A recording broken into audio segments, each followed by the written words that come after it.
Bismillahirrahmanirrahim. Assalamualaikum warahmatullahi wabarakatuh. Alhamdulillahi wa kafa. Wassalatu wassalamu ala rasulillahil mustafa. Wa ala alihi wa sahbihi wa man watha wa ba'd. Faya ahbaballahi wa ahbaba rasulihi sallallahu alaihi wasallam.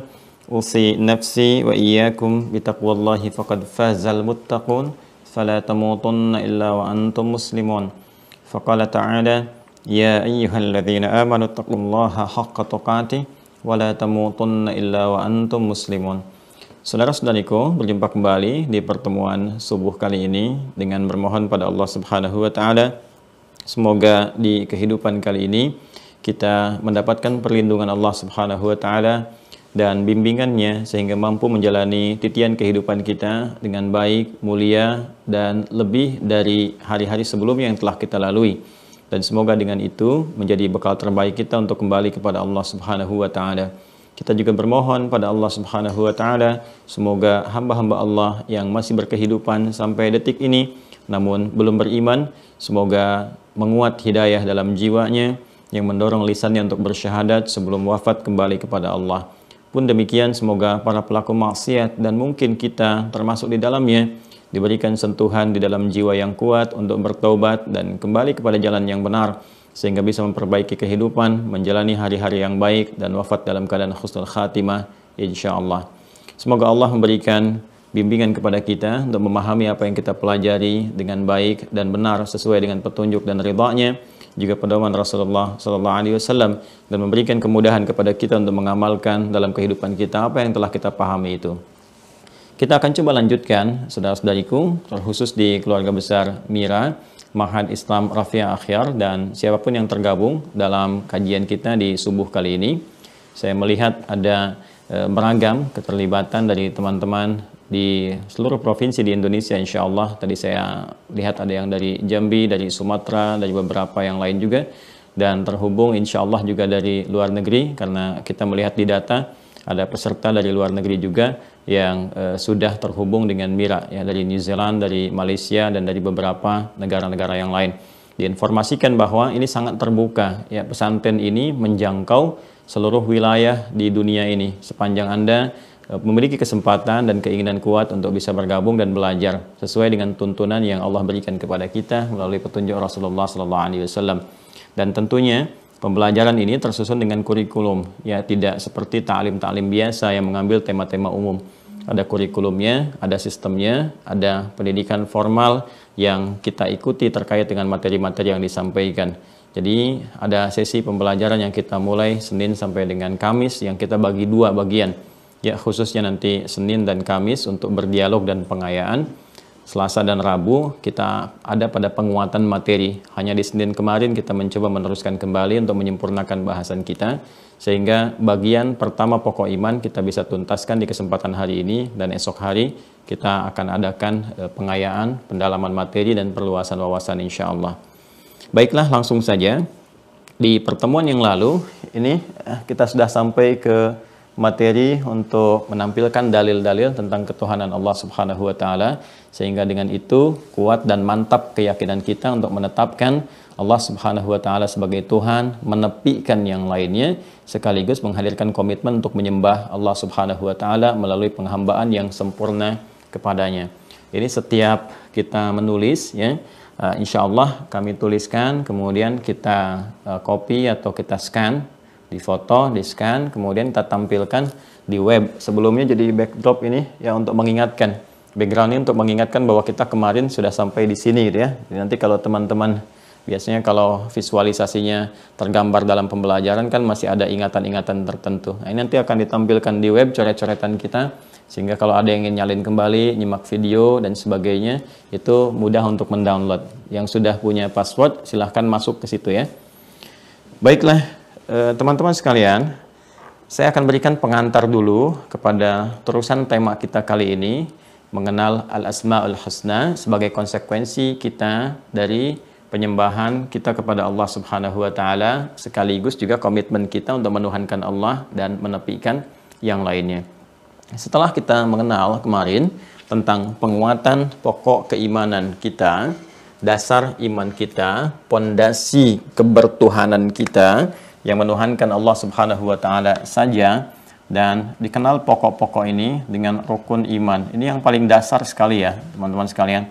Dan ini akan menentukan kuatnya bangunan syariah, ya, kuatnya bangunan amal. Karena seperti kita pelajari di awal bahwa Islam itu terangkai dari iman dan amal, akidah dan syariah. Jadi pondasinya itu iman, bangunannya nanti itu syariat, bangunannya adalah amal. Ya, nanti ada tiang-tiangnya, ya, kemudian sampai ke atasnya penutupnya, sampai kemudian hiasan-hiasannya.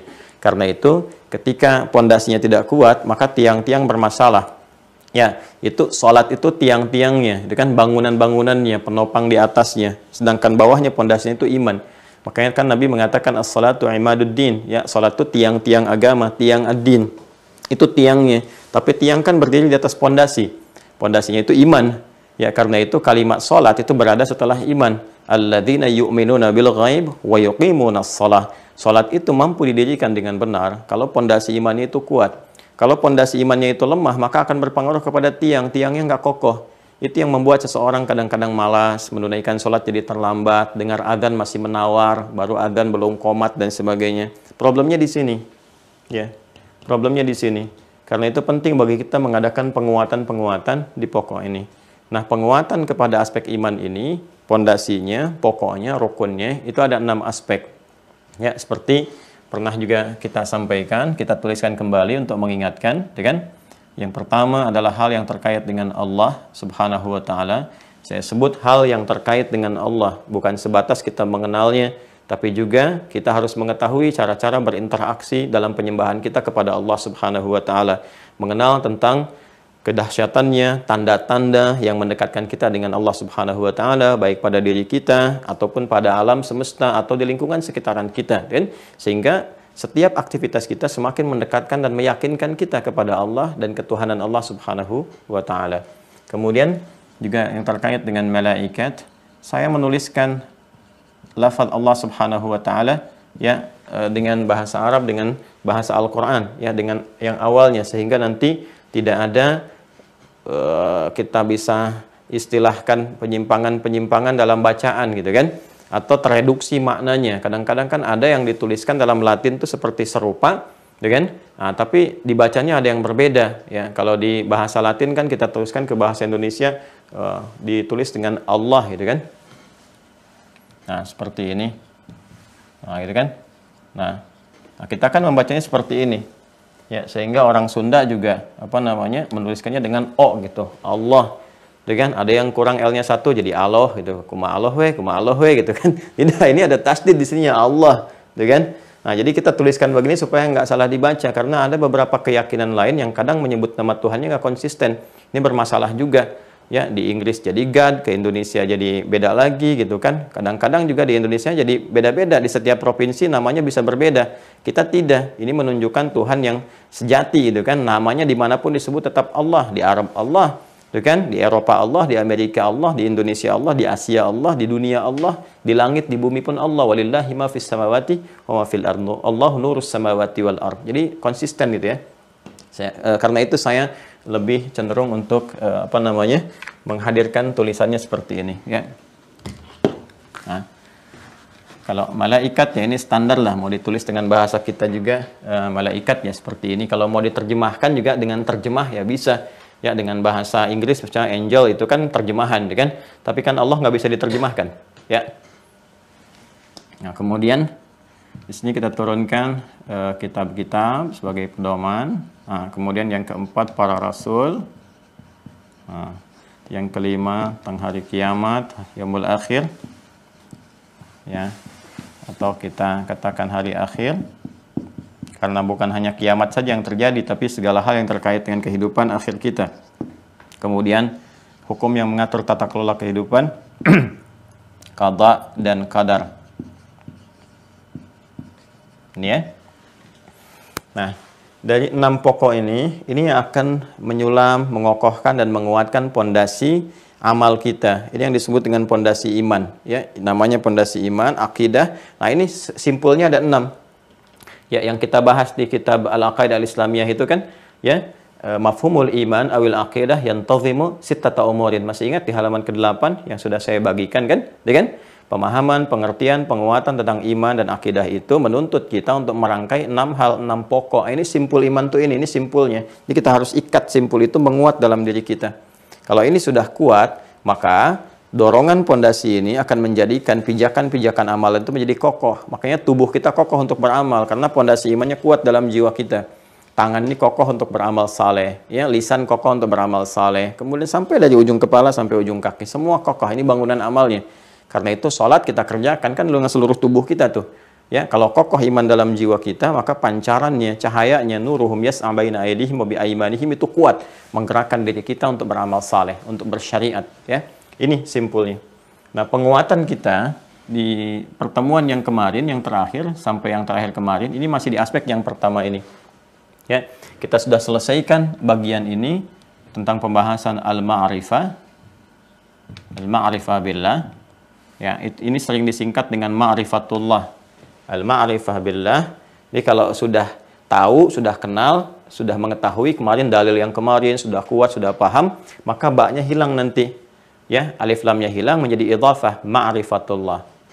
Ya, karena sudah tahu nih, ini kita masih butuh perangkat kan untuk mengenal Allah Subhanahu wa taala, ya, masih menggunakan huruf ba kemarin tuh, al-ma'rifah billah gitu kan. Mengenal Allah Subhanahu wa taala masih menggunakan perangkat huruf ba nih, ya. Masih ada alif lam di depannya itu.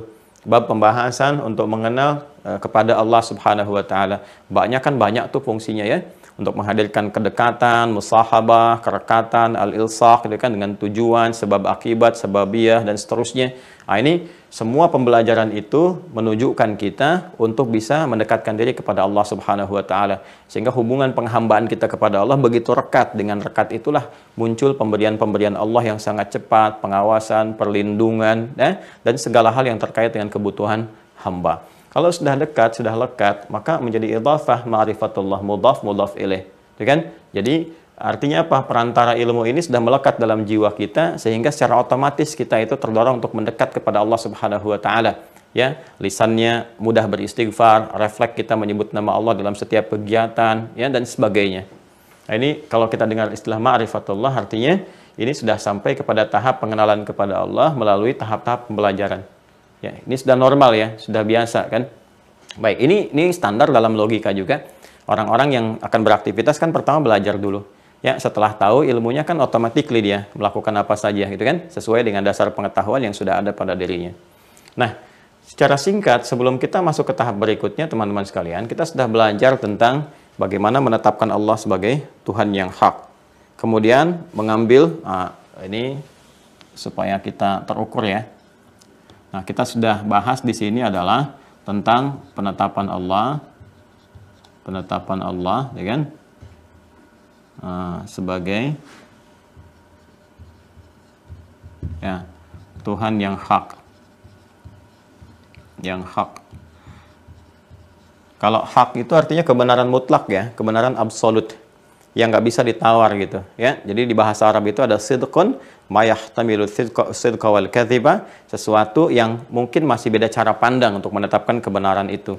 Ya, bagi saya misalnya yang menyenangkan itu putih yang bagus, bagi yang lain mungkin biru, bagi yang lain mungkin merah, mungkin ada yang senang pink gitu kan. Itu sesuatu yang relatif. Ya, tapi ada sesuatu yang mutlak, kebenaran mutlak yang dengan kemutlakan itu jadi standar hukum. Kalau nggak ada yang mutlak jadi relatif semua, nanti kehidupan akan kacau. Ya, maka sesuatu yang mutlak, kebenaran yang absolut itu disebut hak dalam bahasa Arab. Karena itu semua kebenaran yang mengacu kepada Allah itu sifatnya hak. Ya, di Al-Qur'an disebutkan al-haqqu mir rabbika fala takunanna minal mumtarin. Ya, bukan as-sidqu, al-haqqu. Semua kebenaran absolut mutlak itu kembali kepada Allah Subhanahu wa taala dan jangan pernah engkau meragukannya.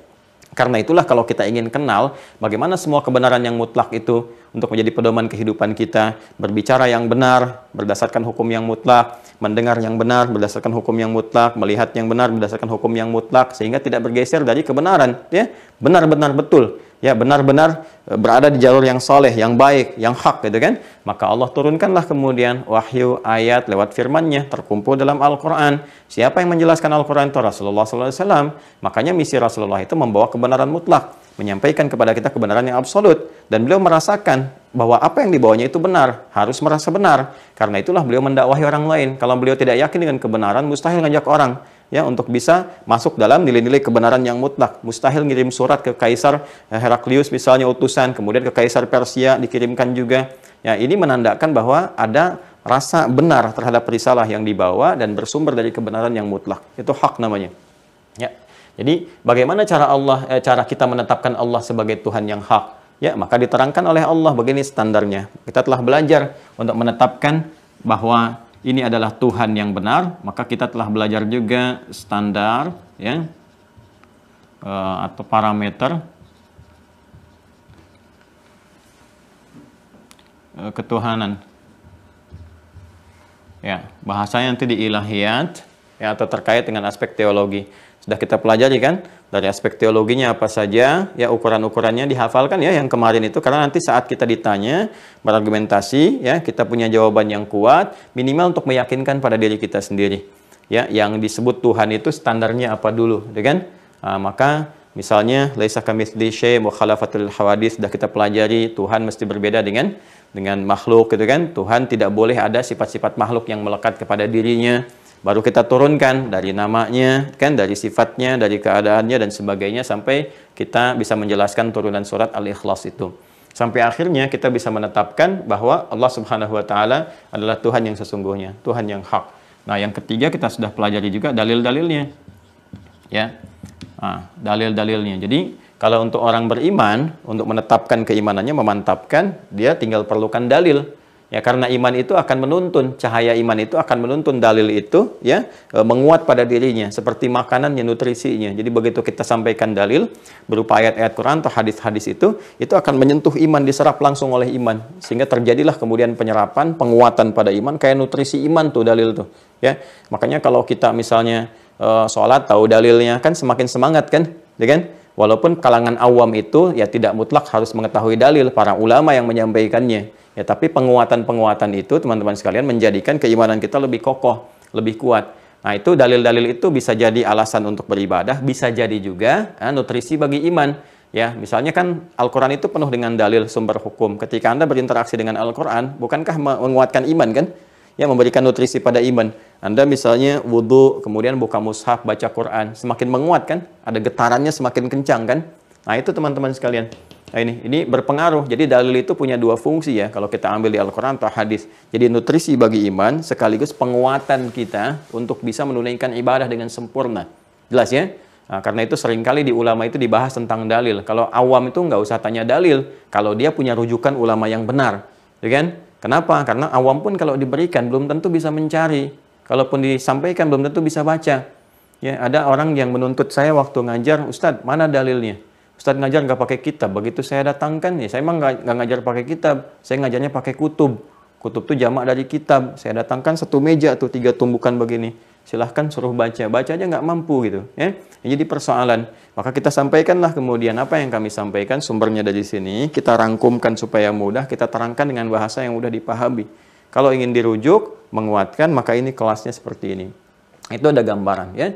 Nah, tapi ada turunan lain yang bisa menjadi nutrisi untuk kehidupan kita. Semacam tadi, baca Al-Quran, kan? Mendengar orang baca Al-Quran, atau kita misalnya terlibat dalam hafalan. Itu yang dimaksudkan Quran surah ke-8 Al-Anfal di ayat yang kedua. Innamal mu'minuna alladzina idza dzukirallahu wajilat qulubuhum wa idza tuliyat alaihim ayatuhu zadathum imana wa ala rabbihim yatawakkalun. Dan bila dibacakan kepada orang-orang beriman ini, yang punya iman, ada iman dalam dirinya, ayat-ayat Allah ini berupa dalil-dalil penguatan, kan? Tentang keberimanan kita, zadatuhum imana, maka imannya akan bertambah kuat, menguat. Wa ala rabbihim yatawakkalun, dan ikatan dengan Rabbnya, dengan Allah Subhanahu wa taala semakin menguat, semakin kencang sehingga mudah untuk ibadah, enggak disuruh sudah siap-siap, hafal waktu-waktu salat, menyiapkan salat sunnah, bukan sekedar yang fardu dan sebagainya. Ya. Nah, ini pun pada aspek kita berakidah, bertauhid, ini penting yuk kita ketahui kalau kita belajar ingin serius ya. Nanti untuk kita turunkan lagi kepada anak cucu kita dengan bahasa-bahasa yang sesuai atau kolega kita. Ini sudah saya terangkan ya, dalilnya dari mulai surat Al-Ikhlas, dalil logikanya apa, kan? Tuhan nggak boleh lebih daripada satu, dalilnya apa? Tuhan nggak boleh beranak dan diperanakan, dalilnya juga apa? Dan macam-macam yang lainnya. Jelas ya?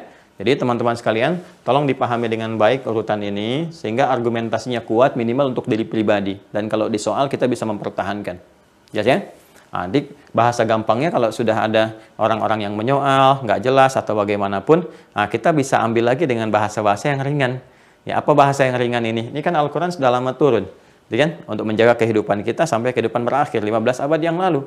Jadi kalau ada pertanyaan-pertanyaan tentang misalnya, kenapa Tuhannya bukan Allah? Kita bisa katakan, pertanyaan Anda terlambat, 15 abad yang lalu sudah ada yang seperti itu. Kan? Kok tahu dari mana? Disebutkan dalil Qur'annya. Nih, Nabi Muhammad pernah ditanya begini, turun ayat begini. Kan? Nah, atau ada yang ngajak-ngajak misalnya kan? Nah, itu yang ngajak-ngajak. Yang tidak menyakiti, misalnya kan, tidak langsung berbuat sesuatu yang tidak pantas, tapi ngajak-ngajak, menzolimi tidak, cuman ngajak-ngajak gitu kan. Nah itu dalam bahasa Arabnya kafir. Jadi di bahasa Arab itu ada kafar, ada kufar, ada kafir, itu berbeda ya. Nah, jadi kafar lebih kepada tindakan yang menyimpang. Orang beriman kalau dia masih Islam, imannya belum sejati, berpotensi juga kafar. Kafar itu perilaku yang menyimpang seperti orang yang belum beriman. Ya, misalnya begini, ngaku Islam tapi nggak sholat. Nah, ada nggak yang begitu? Ya kan? Kalau disebutkan umum di Al-Quran, itu pasti akan ditemukan. Ya, kenapa? Karena pencarian dan pendalaman serta pengetahuan keberislamannya tidak didorong dengan pengetahuan yang sempurna, nggak serius gitu kan. Akhirnya ngaku Muslim, KTP-nya Islam gitu kan. Tapi misalnya perilakunya nggak Islami, dia nggak sholat, dia nggak mau bayar zakat, itu kafar namanya. Ya, jamaknya disebut kafaru. Seperti orang misalnya sudah terpenuhi kewajiban zakat pada dirinya, dia nggak mau keluarkan, maka oleh Allah ditegaskan, la in syakartum la azidannakum wa la in kafartum ya inna adzabi lasyadid. Kalau engkau bersyukur, mau mengeluarkan hartamu untuk berzakat ya, atau berinfak atau turunan lain dari makna syukur, aku tambah semua kenikmatan itu. Tapi jika engkau kafir, kufur, nah kafar di sini teman-teman sekalian, itu adalah dari segi perbuatan yang menyimpang, bukan keluar dari akidah. Ya, akidahnya tetap Islam, tapi dia berbuat perbuatan yang menyimpang seperti halnya orang yang belum Islam. Ya, sehingga Allah tuh menyindir, kamu ini sudah Islam, tapi perbuatan kamu itu seperti orang yang belum Islam. Lantas apa bedanya keislaman kamu? Wala in kafartum, kalau kamu pertahankan ini, nanti terancam dengan hukuman seperti orang-orang belum beriman itu mendapatkan ancaman hukuman kalau tidak mau beriman. Jelas ya? Karena itu nanti jamaknya kafaru. Innal ladzina kafaru sawa'un 'alaihim anzartahum am lam tunzirhum la yu'minun. Itu bisa dua sisi gitu kan. Bisa ada orang-orang yang memang nggak beriman sama sekali, ada orang-orang yang sudah mengaku beriman, mengaku Islam, tapi perbuatannya bahkan ya menyerupai orang-orang yang belum beriman atau bahkan lebih daripada itu. Ya, kan ada orang yang ngeyelnya luar biasa, mengaku muslim tapi menyoal syariat Islam, tuntunan dalam Islam, ajaran dalam Islam, lebih daripada orang yang belum Islam. Dan kalau diingatkan, nggak mau sadar juga gitu kan. Anzartahum am lam tunzirhum la yu'minun, karena nanti turunannya sama dengan, makanya orang kufur yang belum beriman itu nanti ke bawahnya turunannya munafik, ya nifak itu. Kan di 6-7-nya itu untuk yang kufur itu kan, 8-9-10-nya itu penjelasan penyakit nifak, prakteknya sampai ayat 20. Di ayat 10-nya kan Al-Baqarah fi qulubihim marad fazadahumullahu marada, itu kan? Ya supaya nggak terlalu lama ya kita kembalikan ke sini. Jadi ini mesti hafal ya, mesti tahu. Ini insya Allah kalau sudah terkait berkelindan dengan pembahasan yang lain, isi Al-Quran secara umum nanti kita bisa mengenal ya, mengenal. Kalau ingin menguasai ya belajar khusus itu kan, nanti kita bisa paham, oh ini dalilnya datang begini dan seperti ini dan sebagainya. Jelas ya? Jadi ini nanti saya akan adakan pengayaan di hari Kamis untuk mengecek ini semua. Jadi kalau ditanya gini jawabnya apa, tanya gini jawabnya apa, gitu kan? Tadi kan kafar, kalau kufar itu sudah anarkis, ya sudah keras, kencang, gitu kan? Ada yang juga dengan menggunakan aksi-aksi fisik atau serangan-serangan militer dan sebagainya. Maka yang seperti ini mesti tegas, sesuai dengan kadar penyimpangan-penyimpangan yang ada dan tindakan-tindakan kontraproduktif yang ditujukan kepada umat Islam. Makanya kalimat-kalimat kufar itu memiliki respon tegas dalam Al-Quran. Seperti Quran surah ke-48 misalnya, ya Al-Fatah di ayat 29. Muhammadur Rasulullah SAW, ya, walladzina ma'ahu asyidda'u 'alal kuffar. Kalimatnya kufar, ruhama'u bainahum. Ya, jadi jangan sampai tegas kepada orang-orang Islam sesama muslim sama beriman ya, tapi lemah lembut kepada orang-orang menyimpang. Nah, itu tidak diakui oleh Al-Qur'an sebagai umat Nabi Muhammad. Ciri-ciri umat yang menyimpang ada Al-Qur'an, ini persoalan ya. Jadi kita buktikan kita tidak termasuk dalam golongan itu, dan kita mendakwahi supaya tidak ada yang terjerumus kepada nilai-nilai seperti itu. Kemudian ada kafir, jamaknya kafiron. Ini maknanya luas, tapi di antara keluasan itu ada beberapa yang spesifik. Misal orang-orang yang belum beriman, belum berislam, gitu kan, dia tidak menyakiti, dia tidak melakukan invasi, dia tidak menzalimi, tapi suka ngajak-ngajak. Ya, suka ngajak-ngajak. Seperti ada yang datang kepada Nabi Sallallahu Alaihi Wasallam, beberapa rombongan, gitu kan, itu nggak menyerang Nabi, nggak mencela Nabi, datang menawarkan, ya Muhammad SAW, untuk apa kalau kita berselisih, kita rame, kita berperang dan sebagainya, gitu kan, udah kita bergantian saja ibadahnya, gitu kan, ya malam ini kami nyembah Tuhan kamu, besok-besok kamu nyembah Tuhan kita, gitu kan. Nah, itu ada ngajak-ngajak seperti itu, ya mencampur-campurkan. Jadi golongan-golongan sepelis itu agak terlambat. 15 abad yang lalu sudah ada yang muncul duluan dan dijawab dengan surat, satu surah. Orang-orang ngajak-ngajak kan kafir, jamaknya kafirun. Turun surah Al-Kafirun. Qul ya ayyuhal kafirun la a'budu ma ta'budun. Sampai ke kalimat lakum dinukum waliyadin. Dan itu jawaban yang paling elegan, lakum dinukum waliyadin, kan? Apa yang kamu sembah, kamu yakini, silahkan kamu praktekkan. Ini aku sembah, ini aku yakini, kan aku juga nggak mentolimi kalian. Aku nggak menyakiti, aku nggak maksa, la ikraha fiddin. Aku cuma praktekkan apa yang aku yakini. Lantas kenapa Anda harus memusuhi saya? Saya kan nggak ganggu jabatan Anda, saya nggak ganggu kedudukan Anda, saya nggak ambil harta Anda. Saya cuma mempraktekkan apa yang saya yakini, seperti Anda mempraktekkan apa yang Anda yakini, kan? Nah, tinggal kemudian kita memilih saja mana yang paling yakin, kembali kepada Rabb kita, mempertanggungjawabkan apa yang kita yakini. Lakum dinukum waliyadin. Elegan tidak? Ya, di mana Anda temukan di kitab suci pernyataan seperti ini? Ya, sangat luar biasa. Ini sangat dahsyat. Nah, tapi kaidah tafsir itu mengatakan kalau tidak disebutkan kapan kejadiannya, masih umum disebutkan orang-orang, gambarannya umum, ini akan memicu satu keadaan di masa yang akan datang akan muncul kembali dengan tokoh dan keadaan yang berbeda. Ya, misalnya Anda sedang Car Free Day di Jakarta kah, Surabaya lah, atau kota besar yang lain, termasuk misalnya di sekitaran Bekasi, car-nya kan free. Ya, tapi kan situasinya tidak free. Kadang-kadang mungkin ada yang ngajak Anda, nawarin biskuit, nawarin buku, ini, itu, ngajak dengan keyakinan lain. Nah, nggak usah marah, ya, nggak usah mencela. Cuman katakan saja, terima kasih tawarannya, cuma Anda datang terlambat, 15 abad yang lalu sudah ada yang seperti Anda. Oh gitu? Ah, baru Anda terangkan surah Al-Kafirun. Jadi Anda yang berdakwah di situ. Itu metodologinya ya. Nah, kalau sudah kita kenal Allah, ya, dengan dasar ilmu ini, dasarnya kan pengetahuan. Ya, ini adalah praktek pengamalan dari Quran surah ke-47 Muhammad SAW ayat 19, kan?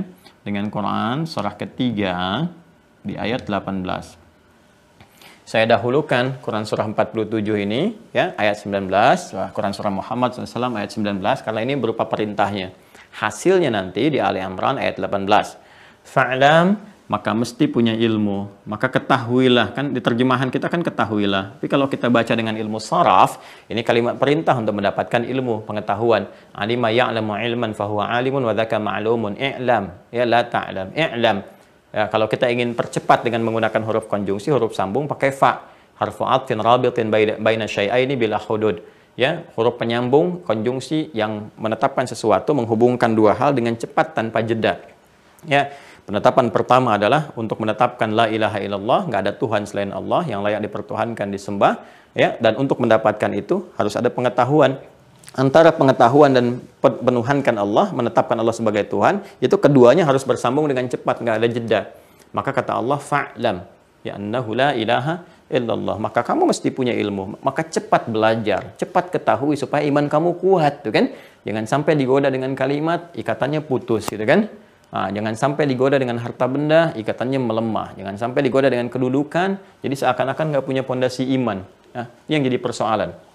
Kemudian kalau sudah ada ilmunya, arahkan kepada yang benar. Dan yang benar itu akan menguatkan syahadat. Maka turunlah kemudian firman Allah, syahidallahu annahu la ilaha illa huwa wal malaikatu wa ulul ilmi qa'iman bil qista. Ini ya.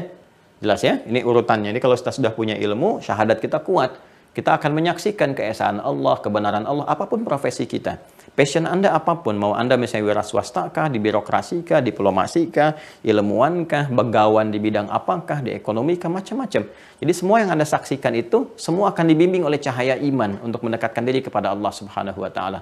Sedang eksplorasi minyak, ke laut, begitu melihat ikan banyak, ada yang diving, macam-macam, Masya Allah.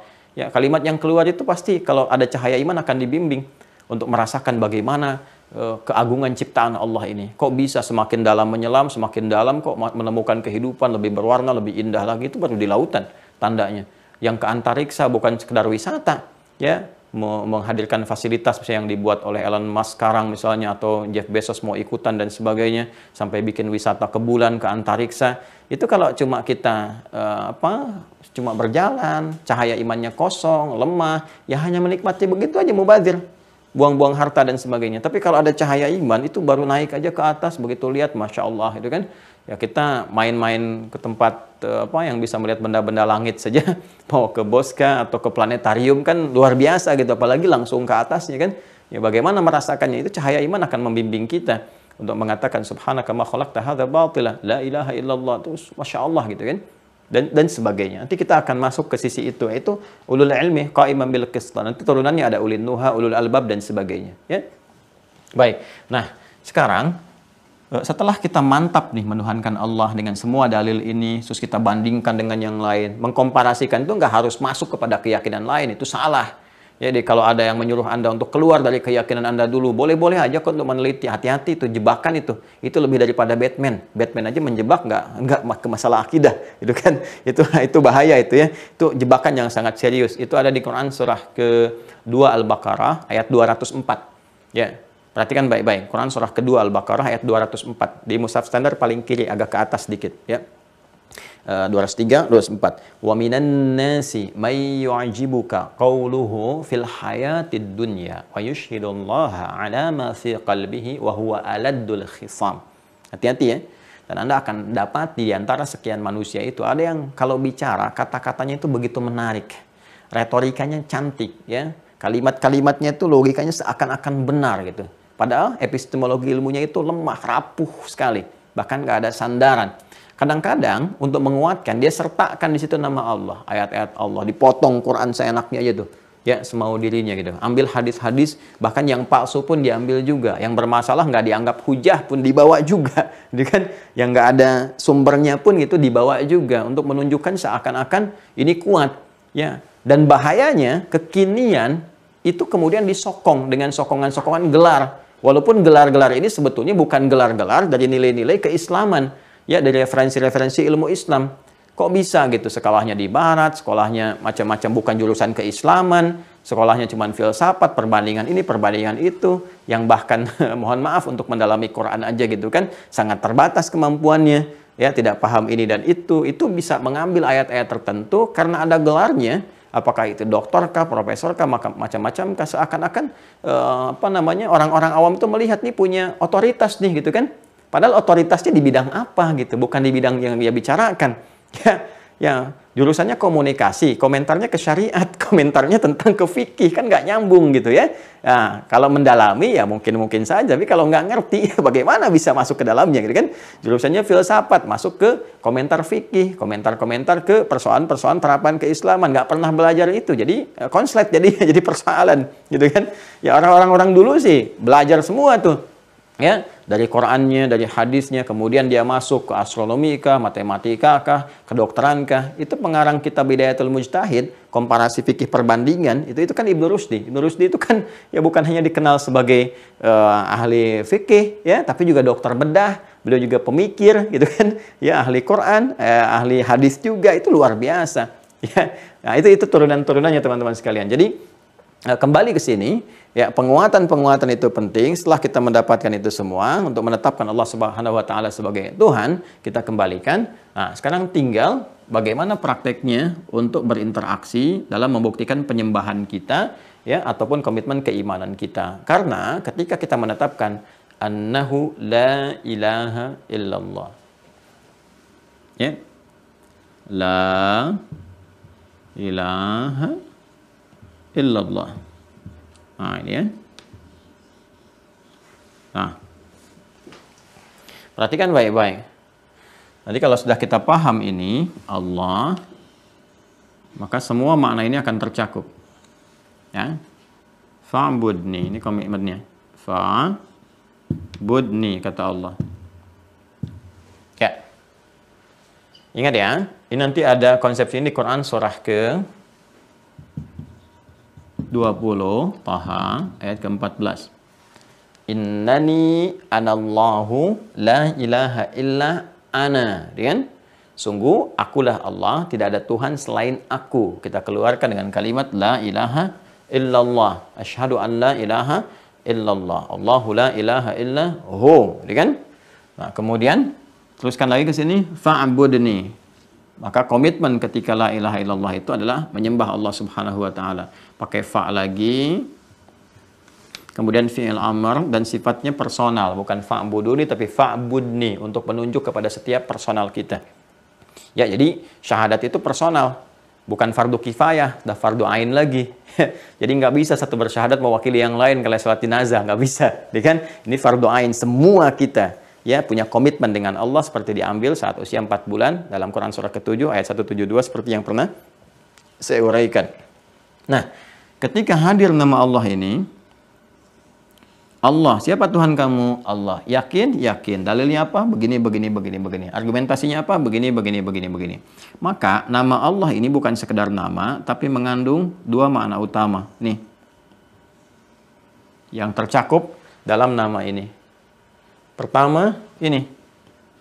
Ada unsur la ilahnya. Ya, illa Allah. Awas, jangan sampai hilang ini ya. Jadi ketika Anda mengatakan siapa Tuhanmu? Allah. Ketika Anda mengatakan Allah Tuhan saya, maka komitmen yang pertama dari nama ini, dia punya kandungan.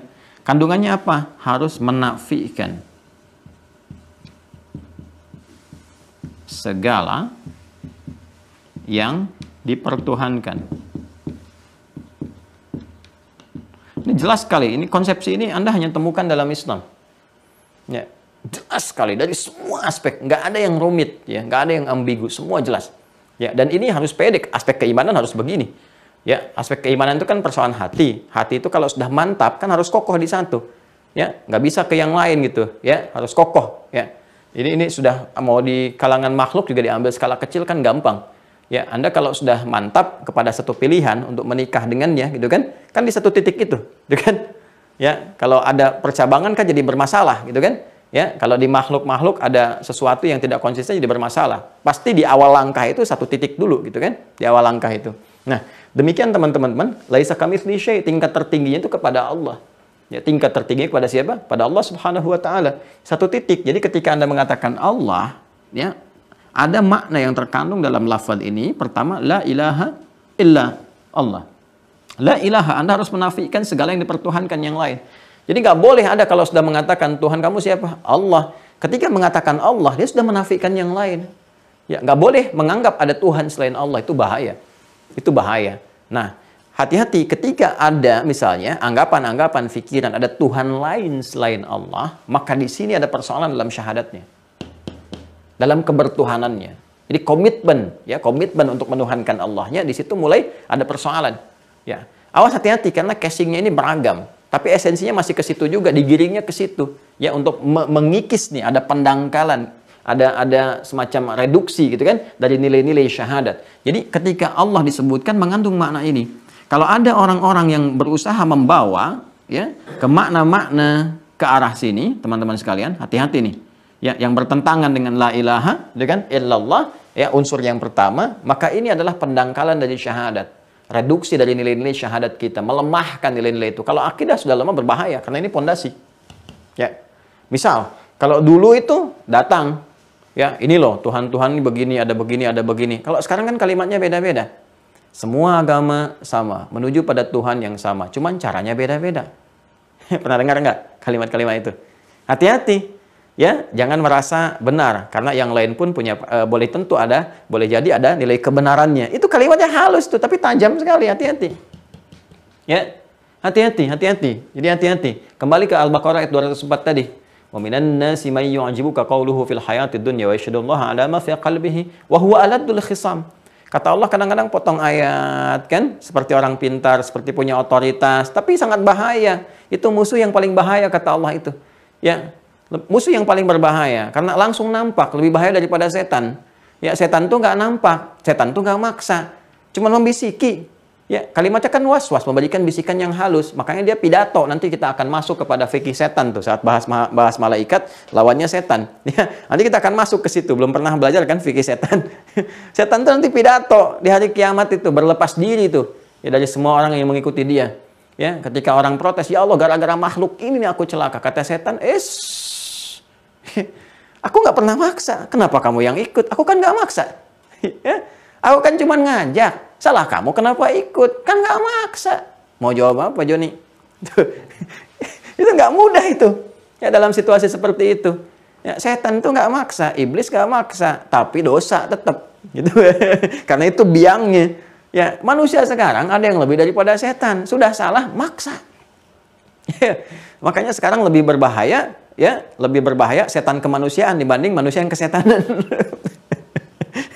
Kalimatnya paham nggak itu ya? Kalimatnya paham nggak? Ya, kalau manusia kesetanan masih diberikan was-was, tapi kalau kesetan kemanusiaan ini yang bahaya nih dalam tanda petik ya, yang dikelola atau didorong oleh keadaan nafsunya. Itu maaf agak tinggi. Kalau nggak nyampe ke situ berarti RAM-nya harus dinaikin. Ya, ini ya. Nah, jadi ini bahaya nih, kalimat-kalimatnya udah beda-beda nih. Paham-paham semua agama sama pluralisme. Ya. Ada lagi nanti yang kalau terapan selanjutnya nanti kita akan masuk tuh. Hati-hati tuh, anggap semua agama sama. Terus paham relativisme. Oh, ada macam-macam deh isme-isme nih. Ya. Relativisme. Semua relatif. Nggak ada kebenaran mutlak. Jangan pernah merasa benar, karena yang lain pun pasti benar, belum tentu salah juga, gitu kan? Dan itu relativisme namanya. Ya kalau semua relatif, relatif tuh gampang jawabnya. Gak usah terlalu banyak dalil, gampang. Ya sudah, kalau kata Anda semua relatif, Anda juga belum tentu benar. Ya kan hak saya juga tidak membenarkan Anda. Gampang jawabnya itu. Ya, kalau ada yang mengatakan jangan merasa paling benar, yang lain juga belum tentu ada salahnya. Belum tentu yang lain juga salah, mungkin juga yang lain benar. Ya berarti pernyataan Anda juga belum tentu benar. Ya, dan kami juga tidak ada waktu untuk membenarkan pernyataan Anda. Ya, selesai kan? Ya karena semua relatif kan menurut Anda. Kalau semua relatif berarti pernyataan Anda juga belum tentu benar. Itu yang dalam dunia pemikiran disebut dengan self contradiction. Ya, self contradiction. Kontradiksi dalam dirinya sendiri itu sudah rapuh gitu. Ya, makanya nggak usah aneh, paham-paham begitu sudah dulu muncul, sudah dijawab, sudah selesai. Jadi kalau ada yang muncul sekarang-sekarang, itu terlambat, terlalu jauh terlambatnya. Mungkin baru baca, baru dapat gitu kan. Cepat kaget, gampang kagum. Kata apa namanya, kayak Haji Zainul MZ itu kan ada penyakit cepat kaget, gampang kagum. Jadi dibawa dalam praktek kehidupan. Ini paham relativisme ya. Jadi hati-hati teman-teman sekalian. Ini juga sama nih. Ya, ini bungkusannya casingnya ada, cuma isinya kesini juga nanti tuh. Isinya menafikan ini. Akhirnya apa? La ilaha itu yang tadinya sudah komitmen. La ilaha illallah. Nafikan. Jadi mengandung nafi di sini. La-nya kan nafi. Ya, la-nya nafi. Illa-nya isbat. Ini nafi. Nafi ini isbat. Al-isbat. Nafi itu nafi. Ya, menafikan. Nepi itu dari bahasa Arab. Nafi kita menghilangkan, menyisingkan. Ya, yang lainnya, nafikan, tolak, ya, tiadakan, tepikan yang lain. La ilaha, nggak ada Tuhan-Tuhan itu, nggak ada Tuhan-Tuhan, tepikan semua. Nah, tapi harus dilengkapi. Kalau cuma sampai sini saja baru setengah. Nanti ada yang disebut ateis itu, kan tidak bertuhan itu la ilaha. Sebetulnya orang ateis itu setengah syahadat itu, ya, cuma tinggal disempurnakan illallah saja. Jadi ateis itu baru la ilaha. Jadi kalau ada yang mengatakan saya ateis bu, ya alhamdulillah. Kenapa? Karena bapak baru setengah syahadat. Setengah Islam tuh, tinggal ditambah illallah saja. Nah ini saya terangkan illallahnya. Terangkan oleh Anda gitu kan. Jawab, ini la ilaha, ya sampai sini itu nafi. Kemudian nggak cukup dengan nafi, isbat, tepikan yang lain. Kemudian tetapkan, isbat itu menetapkan dengan kokoh, dengan teguh. Tetapkan hanya Allah yang Tuhan, yang lain tepikan. Nah ini pada kalimat Allah ketika diucapkan, siapa Tuhanmu? Allah. Ikrarkan dalam salat, Allahu Akbar. Diperdengarkan Allahu Akbar. Pindah ke ruku Allahu Akbar. Naik ke i'tidal sami Allahu liman hamidah. Sujud kepada siapa? Allahu Akbar. Setiap gerakan kita Allah. Jadi kalau kita bawa ke dalam aktivitas kehidupan kita, ya ini tepikan yang lain. Kalau ada paham-paham ini sudah. Jelas ya? Hati-hati nih teman-teman sekalian, ya. Nah, kemudian kalau kita sudah mantap ini, ya sudah komitmen ini sudah dibangun, jadi kalau ada yang nyeleneh, aneh-aneh dan sebagainya, tepikan aja. Kan kita sudah punya dalil lakum dinukum waliyadin. La ikraha fid din. Kan sudah ada itu dalil paling hebat. Ya, menghormati keyakinan orang itu bukan menjadikan kita ikut-ikutan dalam konsepsi ataupun ritual dari keyakinan yang mereka yakini. Ya, kita juga menghormati dengan tidak mengganggu, gitu kan? Apalagi merusak tempat ibadah itu dikecam dalam syariat, nggak boleh. Ya, mencela juga ada ya larangannya. Gak usah, udah biarkan. Ya, menghormati itu dengan tidak ikut sama sekali. Itu toleransi yang paling tinggi. Makanya dalam akidah itu, toleransi tertinggi itu zero tolerance. Artinya apa? Nggak ikut sama sekali. Ya, tapi kita praktekkan nilai keislaman dengan baik. Ditanya, kita sampaikan, dakwahi dengan sempurna, dengan baik. La ikraha fiddin. Itu toleransi paling indah. Bukan dipaksa-paksa ikut. Apalagi kemudian kita dipaksa dari keluar keyakinan kita, semua orang dipaksa dari keluar dari keyakinannya untuk mengikuti satu keyakinan tertentu. Itu paling tidak toleran. Makanya paham pluralisme itu paham paling tidak toleran semuka bumi. Kenapa? Karena dia memaksa kita untuk keluar dari keyakinan kita, ikut keyakinan dia. Ya, kita itu dipaksa keluar. Kita mengatakan Islam yang paling benar. Orang Kristen mengatakan Kristen yang benar. Hindu mengatakan Hindu yang benar. Buddha mengatakan Buddha yang benar. Dan seterusnya. Datang satu paham mengatakan, semua agama benar. Ya, keluar dari paham Anda itu. Nggak boleh merasa benar sendiri. Keluar dari paham Anda. Kita diminta keluar untuk ikut pahamnya dia. Itu kan maksa namanya. Itu intoleran. Coba anugerah dari kecerdasan kita itu digunakan untuk membaca itu sehingga nggak cepat kagum karena logikanya aja rapuh. Ya, ingat, cerdas itu anugerah, bodoh itu pilihan. Ingat itu ya. Cerdas itu anugerah karena pertama kali manusia tercipta bekalnya pengetahuan. Wa 'allama Adamal asma'a kullaha. Jadi pintar itu anugerah, bodoh itu pilihan. Bikin status tuh. Bikin status, ya. Ingat itu ya baik-baik ya. Ini, kemudian isbat. Ketika sudah isbat akidah ya, bukan isbat nikah nih. Jadi ketika sudah isbat Allah, maka ada komitmen yang kedua, fa'budni, ibadah.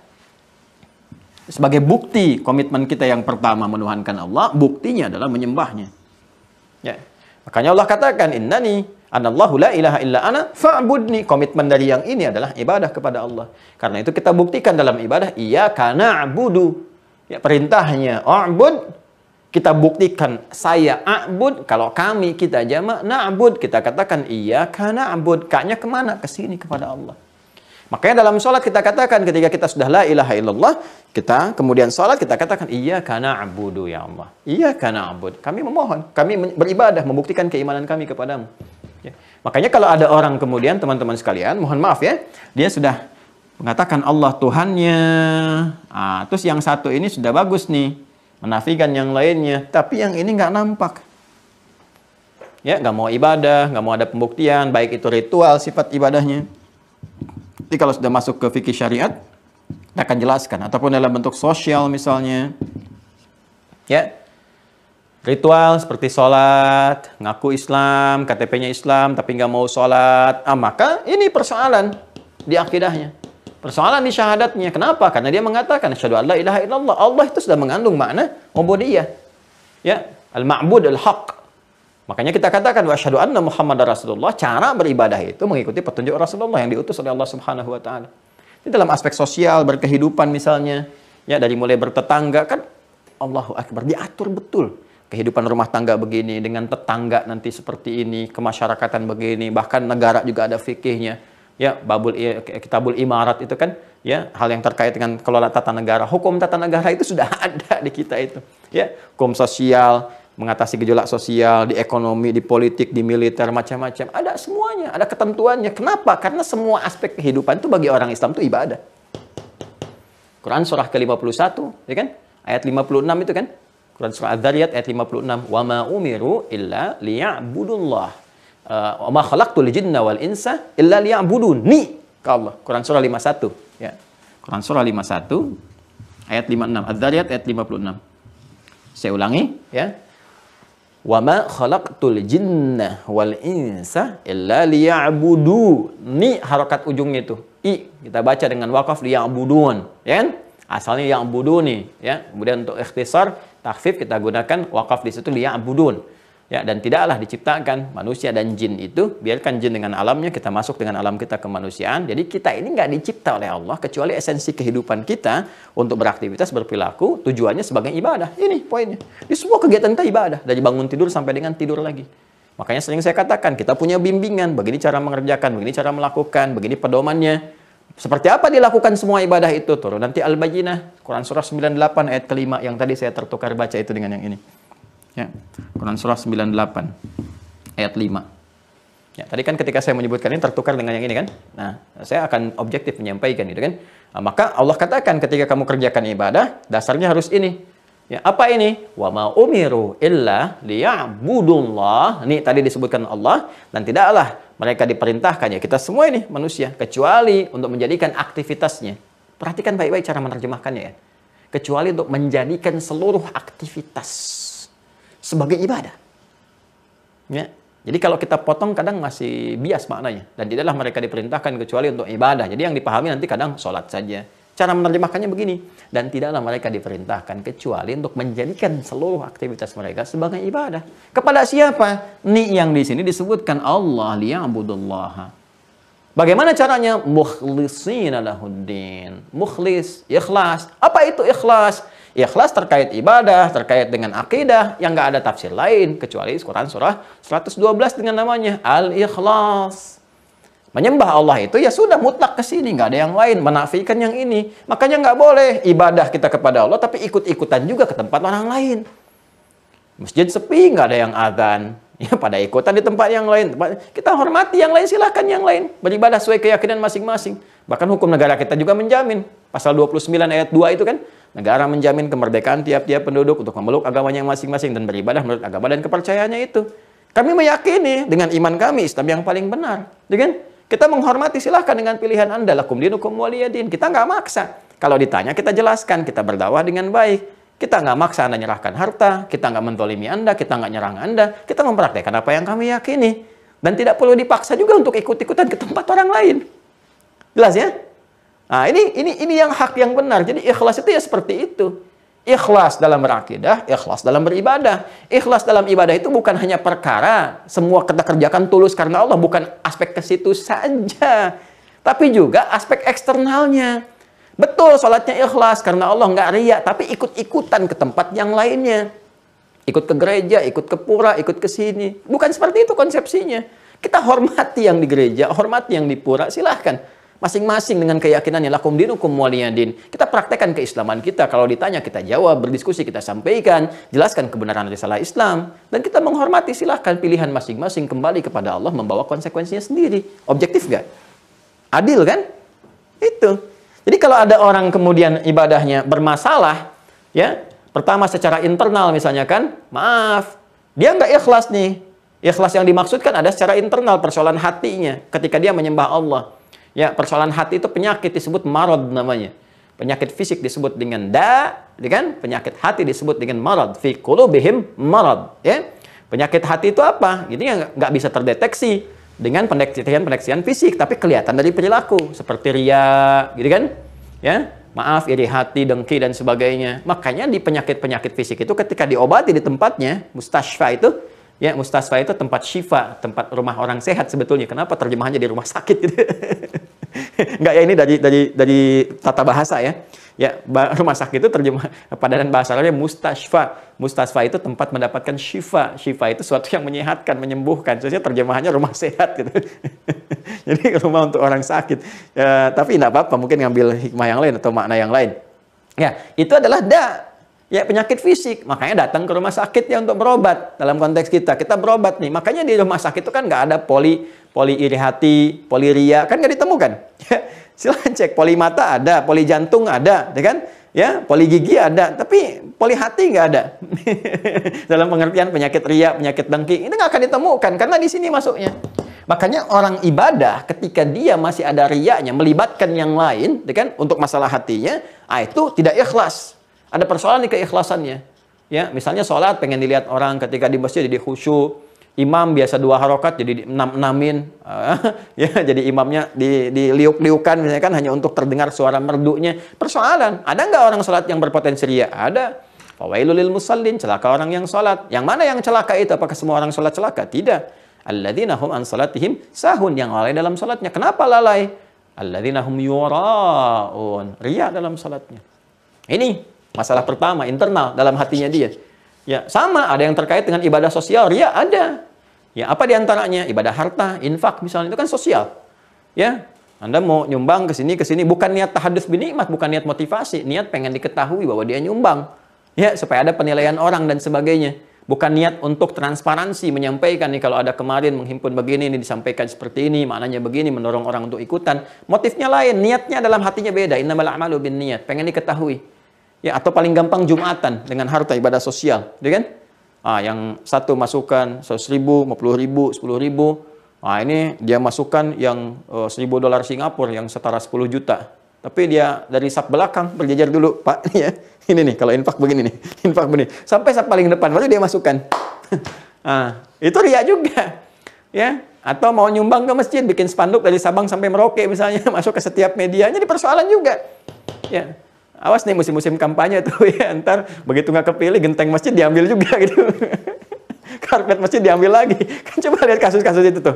Ya, ini persoalan karena ini persoalan masalah serius. Itu ada nggak di Quran? Ada. Quran surah kedua ayat 264. Ini kalau ngaji ketemu, kalau nggak ngaji ya nggak ketemu. Orang udah sholat khusyuk dia masih nyari waktu sholat. Ya kalau ngaji kita ketemu, ya. Ya ayyuhalladzina amanu la tubtilu shadaqatikum bil manni wal adza kalladzi yunfiqu malahu ria'an nasi. Ya, jangan kau batalkan, kau gugurkan amalan yang telah lelah engkau tenun itu dengan perbuatan menyimpang seperti orang infak yang riya. Jadi riya itu bisa menggugurkan amalan yang tengah dikerjakan. Infak riya gugur pahalanya. Capek aja keluar uangnya, tapi nggak ada nilainya. Ini persoalan internal. Internal pada niat, pada hati manusia. Ada yang eksternalnya. Apa ini? Ini yang paling berbahaya. Ya, ini termasuk tidak ikhlas juga. Ini jarang dijelaskan loh teman-teman sekalian. Jarang dijelaskan. Apa yang tidak ikhlasnya ini? Persoalan akidah. Kesini. Kalau ini kan persoalan ibadah nih turunannya. Ibadah yang terkait dengan ritual aspeknya. Masuk ke persoalan internal. Ada lagi nanti persoalannya menyentuh secara akidah. Dikorelasikan antara ibadah dengan akidah. Apa contohnya? Salatnya khusyuk benar. Benar-benar khusyuk. Ya, nggak mau ada kaitan dengan orang dan sebagainya dan seterusnya.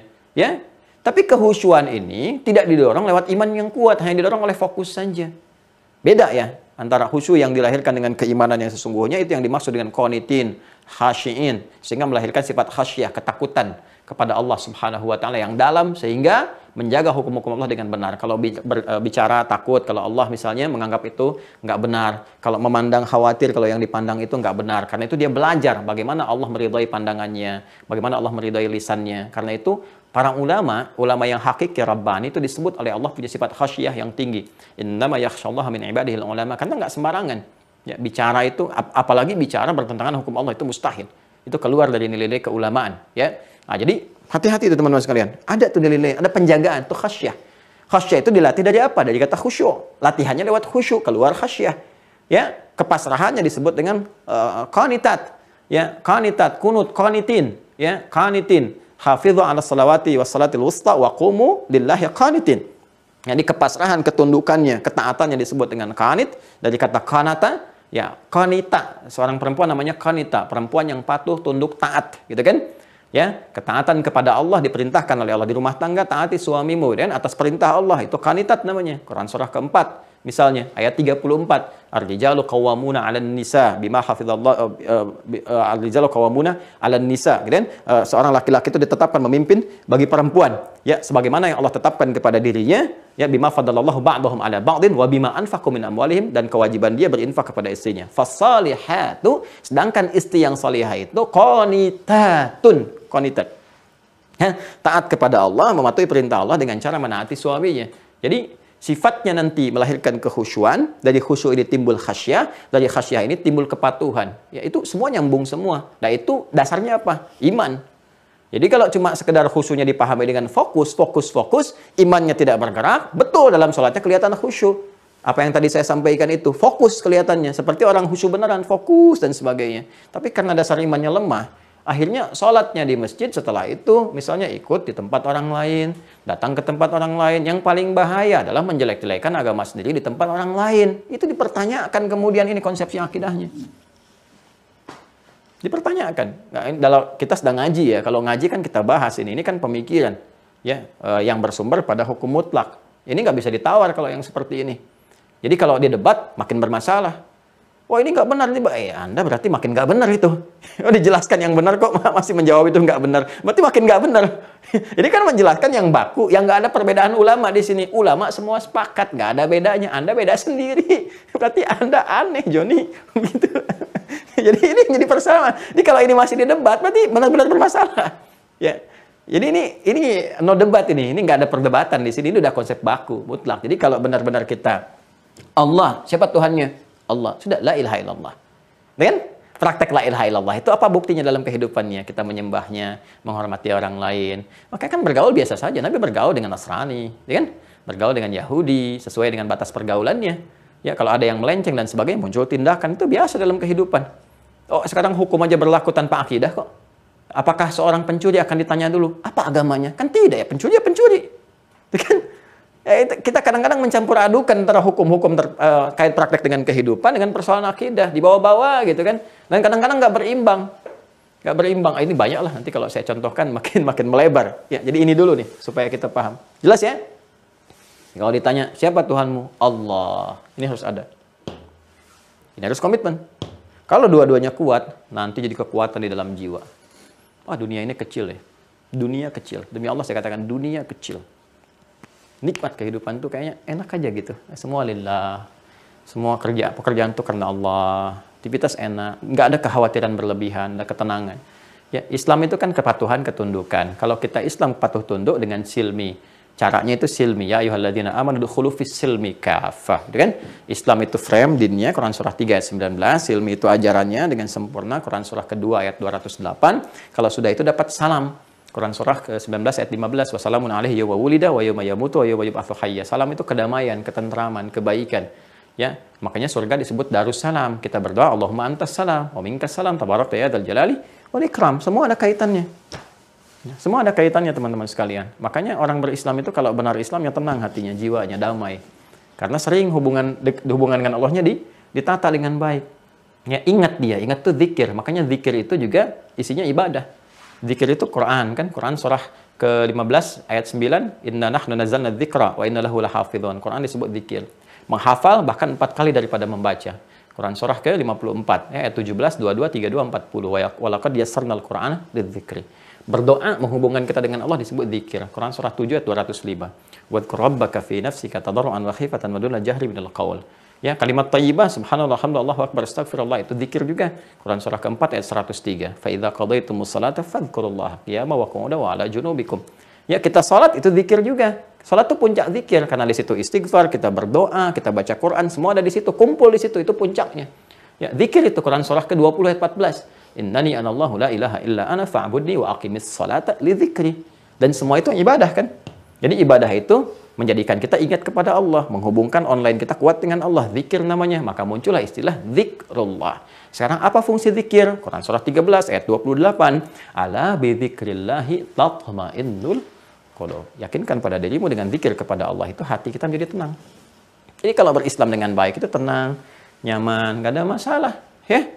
Datang maut ya meninggal, masih hidup ya beraktivitas hayatan thayyibah, mau meninggal berusaha husnul khatimah, masalahnya apa? Toh dipertahankan juga meninggal juga, pulang juga, ya. Jadi berislam itu enak sebetulnya, menyenangkan, menenangkan. Jadi kalau ada yang masih gelisah, nggak tenang dan sebagainya, ya artinya mesti belajar kembali supaya menata dengan baik.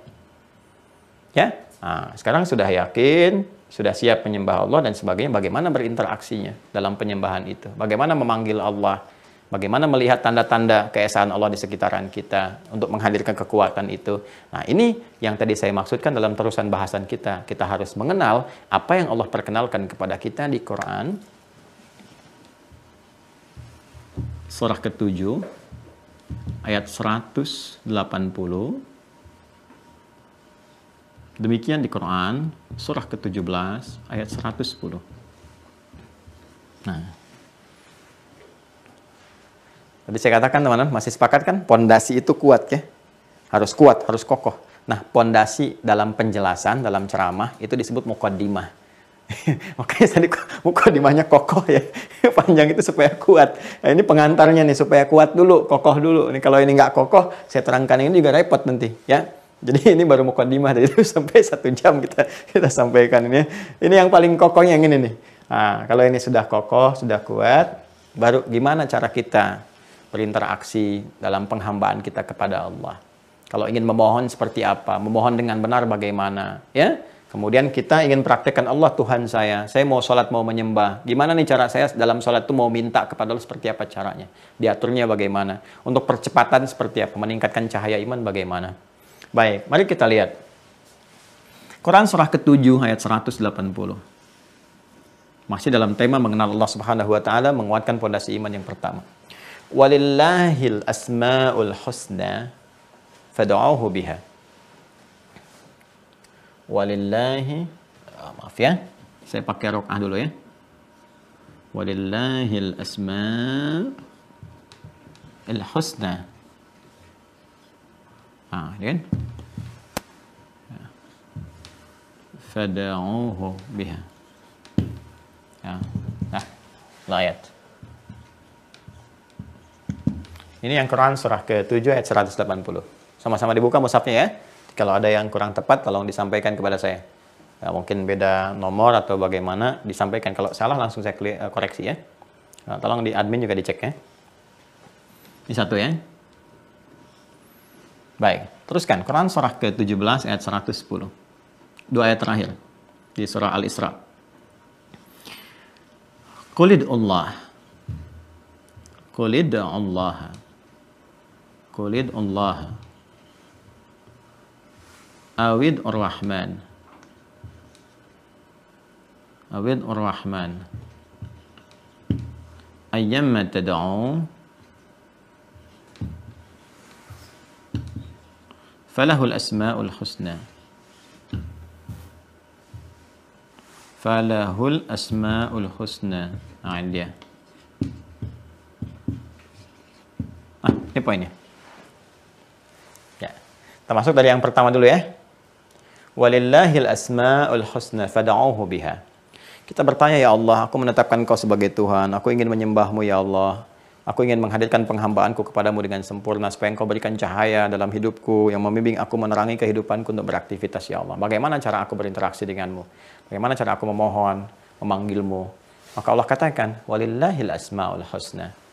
Allah memiliki nama-nama yang terbaik, yang terindah. Husnun itu menunjukkan sifat baik, indah, ya, segala yang mulia lah ada di situ. Ya, nanti hybridnya dari kata hasuna asalnya, hasuda yahsunu, jadi nanti bisa husna, bisa hasan, ya tasgirnya Husain. Husain itu kan Hasan kecil. Ya, Nabi SAW punya cucu Al Hasan wal Husain di antaranya. Ya, Hasan yang baik, yang mulia, itu kan. Husain itu Hasan kecil. Di tasgir di ilmu sharaf itu tasgir.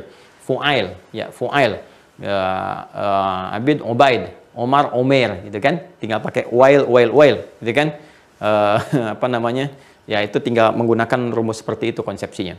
Nah, kalau kita ambil walillahil asmaul husna, dan bagi Allah Subhanahu wa taala punya nama-nama yang indah, yang baik, yang mulia. Bukan sekedar nama. Fad'uuhu biha. Maka silahkan panggil, ya, kontak Allah Subhanahu wa taala, onlinekan dirimu, bersimpuh kepadanya biha, dengan memanggil Allah Subhanahu wa taala dengan nama-nama terbaik itu. Nah, sampai sini saja teman-teman sekalian. Itu bukan sekedar kalimat menunjuk kepada nama, dan bukan sekedar hafalan biasa. Jadi seringkali, mohon maaf, kita harus bisa merenungi diri kita untuk membedakan antara masa pra-balik dengan saat balik dan pasca balik. Itu kan? Jadi kalau pra-balik lebih banyak menghafal. Anak-anak kecil kan menerima informasi sebagai data dia. Data, informasi, nanti supaya diolah informasi yang sudah sampai di benaknya di pengetahuan ketika dia beranjak dewasa. Makanya kan waktu kecil itu lebih banyak dikasih kosakata, pengetahuan.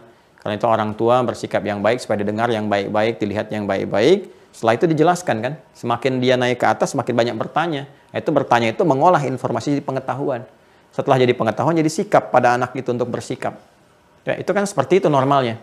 Ya, nah, jadi kalau kita masih menghafal, ya, itu berarti masih dalam tahap yang prabalik tuh. Ya, kalau kita sudah balik, apalagi pasca balik dalam kondisi sekarang ini, kita harus mengolah semua informasi itu jadi pengetahuan supaya jadi sikap kita diterapkan dalam ibadah. Karena konsepsi ini untuk ibadah. Fad'uuhu biha itu kalimat untuk ibadah. Ya, karena doa itu kan ibadah. Masih ingat teman-teman sekarang? Doa kan ibadah. Ya, masih hafal ayatnya ketika kita sampaikan di pertemuan yang lalu itu? Ya, innal ladzina yastakbiruna an ibadati, sungguh orang-orang yang merasa sombong nggak mau ibadah kepada aku. Ibadah itu kan doa disebutkannya. Ya, wa qala rabbukum ud'uni astajib lakum, dan Rabbu berfirman, ya, berdoalah kepada aku pasti akan jawab. Berdoa kepada Allah, aku pasti akan jawab. Dan doa itu disebut ibadah langsung oleh Allah. Innalladzina yastakbiruna an ibadati. Orang-orang yang sombong nggak mau berdoa kepadaku. Doa itu disebut ibadah. Jadi ketika Allah perintahkan berdoalah, mintalah, bersimpulah kepadaku. Ini ibadah. Ini sedang praktek ini. Jadi ketika Anda bertanya bagaimana cara beribadah kami kepadamu ya Allah. Ini kamu ibadah nih, panggil saya. Ya, melalui apa? Ini al-asma'ul husna. Jadi ketika kita menyampaikan, mempraktekkan al-asma'ul husna, bukan sekedar Allah menghadirkan nama yang indah, tapi ada konsepsi ibadah di situ. Makanya ketika dipraktekkan ibadah itu melahirkan poin-poin dalam kehidupan. Kan kata husna ini, teman-teman sekalian, ini kalau kita turunkan ini hybridnya ya, turunan-turunan atau derivasinya dari kata hasuna kan. Nah, hasuna kata dasarnya nih. Nanti di sini misalnya muncul Hasan, ya, Husin misalnya kan, Hasan kecil. Kemudian ada Hasanah, kan? Hasanah. Kemudian apalagi husna. Ini kan sesuai dengan sifat kalimat sebelumnya. Kalau muannats jadi husna, itu kan. Kalau mudzakkar jadi al-hasan, itu kan. Kalau sifatnya menghadirkan nilai-nilai tambahan disebut dengan hasanah. Ini terbawa semua. Jadi di bahasa Arab itu satu kata dengan yang lain ada korelasinya, ada hubungan-hubungannya. Nah, ini husna menyifati nama-nama yang mulia, nama-nama yang indah, yang terkumpul semua kebaikan-kebaikan di dalamnya. Tapi bukan sekedar nama. Nama yang saat kita menggunakannya itu menjadi bagian dari ibadah. Ini konsepsinya. Ya, saya ulang ya. Nama yang saat kita menggunakannya itu bagian dari ibadah. Kalau sudah ibadah dapat pahala kan? Ya kan? Berapa pahalanya? Setiap satu itu 10 poin. Maka disebutkan di Quran surah ke-6 ayat 160. Kalau sudah ibadah jadi pahala, sesuatu yang, pernah ingat pesan saya dulu? Sesuatu yang dikerjakan jadi ibadah, jadi saleh, maka dipandang baik oleh Allah. Ketika dipandang baik, memiliki poin. Amal ibadah yang punya nilai kebaikan, itu disebut hasanah namanya. Makanya Allah berfirman di Quran surah ke-6 Al-An'am ayat 160. Man jaa'a bil hasanati. Man jaa'a bil hasanati. Hasanah. Ya. Falahu asyru amthaliha. Falahu asyru amthaliha. Nah, ini dia poinnya. Siapa yang bisa melakukan perbuatan punya nilai hasanah di dalamnya dapat 10 poin. Poin yang disebut dengan ajrun. Lahum ajrun ghairu mamnun. Hitungan-hitungannya. Dan ajrun ini hitungannya Allah yang Maha tahu. 10 itu jangan dihitung 1, 2, 3, 4, 5. Nggak begitu cara ngitungnya. Nah, punya hitungan sendiri. Nabi aja menggambarkan ke kita datang ke masjid aja, itu belum ibadah, baru niat tuh. Belum praktek maksudnya, baru niat untuk ibadah, datang ke situ. Diimplementasikan niat kita datang, baru datang udah dapat 25. Jarak satu keduanya 500 tahun, dua ketiga 500 tahun, demikian seterusnya. Nah, ini setiap kita ibadah itu minimal 10 poin. Baca Al-Quran satu hurufnya 10 poin, kan? 10-nya itu tinggi. Infak nanti paling minimal 700 poin, turun ayat nanti. Poinnya itu ajrun namanya. Ajrunnya yang dikumpulkan, ini bekalnya nih. Ya, bekal akhirat. Jadi bekal akhirat tuh ini nih. Kalau kita sekarang bekal dunia nabung, berangkat ke sini uangnya dibawa, nabung kan, berangkat beli ini beli itu, ke akhirat tuh sudah hilang. Makanya dikatakan meninggal dunia, hilang, tinggal yang bekal-bekal dunia itu. Poin yang dinilai. Makanya kita berharap semua kegiatan dunia kita memiliki nilai hasanah, hasanahnya akan terkumpul di akhirat untuk dilihat sehingga membebaskan kita dari ancaman-ancaman akhirat. Di dunia aja nggak punya bekal terancam kok. Terancam Anda, nggak punya bekal, pergi kemana, nggak ada bekalnya terancam. Capek, lihat, mungkin dijaili orang, macam-macam. Nah ini ke akhirat nggak bawa bekal, ya ancamannya tinggi. Makanya kita selalu berdoa di Quran surah kedua, Al-Baqarah, ayat 201. Ayat 201. Wa minhum, dan diantara manusia itu, mayyaqulu, ada yang sering berdoa, Rabbana atina fid dunya hasanah, wa fil akhirati hasanah, wa qina adzabannar. Ya kan? Dan di antara manusia itu ada yang sering berdoa mohon kepada Allah supaya aktivitas dunianya itu punya nilai akhiratnya. Yang di akhirat bisa dilihat. Hasanah dunia, hasanah nampak di akhirat. Ya kan? Dan itu menghindarkan dia dari ancaman neraka. Jadi ketika kita ingin turunkan kepada bentuk sifat, turunan dari hybrid ini, derivasi kata hasanah ini, ketemu juga salah satunya husna. Jadi ketika kita ibadah menggunakan al-asma'ul husna, baru menyebut nama Allah dengan al-asma'ul husna, itu punya poin. Ya. Dan bukan sekedar itu. Ada feedbacknya kepada kita, karena semua ibadah itu punya feedback, ya, punya dampaknya, punya timbal baliknya. Sekarang apa hubungan sholat dengan diri kita? Itu bukan sekedar kita hanya membuktikan keimanan kita pada Allah, komitmen kita untuk ibadah, bukan. Ada manfaatnya untuk kita. Ya, karena itu semua kembali kepada kita. Allah nggak butuh dengan ruku dan sujud kita. Dampaknya ke kita lagi, dengan penghambaan itu diberikan sesuatu kepada kita. Jadi kita yang butuh. Makanya sholat menjadi wajib itu karena ada bagian dari kebutuhan hidup kita ada di situ. Ya, apa di antaranya misalnya? Kepada sikap, kepada perilaku, turun Quran surah 29 ayat 45. Utslu ma uhya ilaika minal kitab wa aqimis shalah. Untuk apa salat? Inna salata tanha 'anil fahsya wal munkar. Menjaga perilaku kita dari perbuatan-perbuatan menyimpang, baik dari pengandaian nafsu yang tidak benar, fahsya, ataupun perbuatan yang diingkari oleh hati, mungkar. Makanya anak dari kecil, kenapa fikih pertama yang diajarkan salat? Usia 7 tahun ingatkan begini, 10 tahun kalau belum mengerti berikan pelajaran membuat dia mengerti. Salat dulu. Kenapa sholat? Karena kalau sholatnya tidak bagus, jadi anak baik. Itu rahasianya. Jadi anak baik. Kalau benar jadi anak baik. Nah ini sekarang agak lompat nih. Ya, rukun Islam yang kedua belum sempurna, udah masuk ke manasik. Rukun Islam yang kelima, anak TK udah belajar manasik. Sementara sholatnya belum sempurna. Salah enggak? Enggak. Saya tidak menyalahkan. Salah sih tidak, cuman lompat. Ya. Jadi kalau dia kemudian sudah baik tuh, enak tuh ke atasnya. Runtut. Ini rahasianya, ada feedbacknya ada. Ya, sholat itu peningkatan takwa. Karena itu sholat sering dilekatkan dengan takwa. Hudalil muttaqin. Siapa muttaqin? Alladzina yu'minuna bil ghaib wa yuqimunas shalah. Terus, apa yang terjadi kalau takwanya meningkat? Wa may yattaqillaha yaj'al lahu makhraja wa yarzuqhu min haitsu la yahtasib. Diberikan jalan keluar, solusi. Makanya semakin meningkat sholat, semakin diberikan solusi. Meningkat itu apa misalnya? Apakah subuh nambah jadi 3? Bukan begitu. Ya, tambah. Kalau meningkat itu yang fardu tambah dengan sunnah. Misal, barusan malam kita tahajud. Tahajud itu kalau dikerjakan sama dengan kita lembur dapat tambahan. Apa bonusnya? Allah tambah lagi.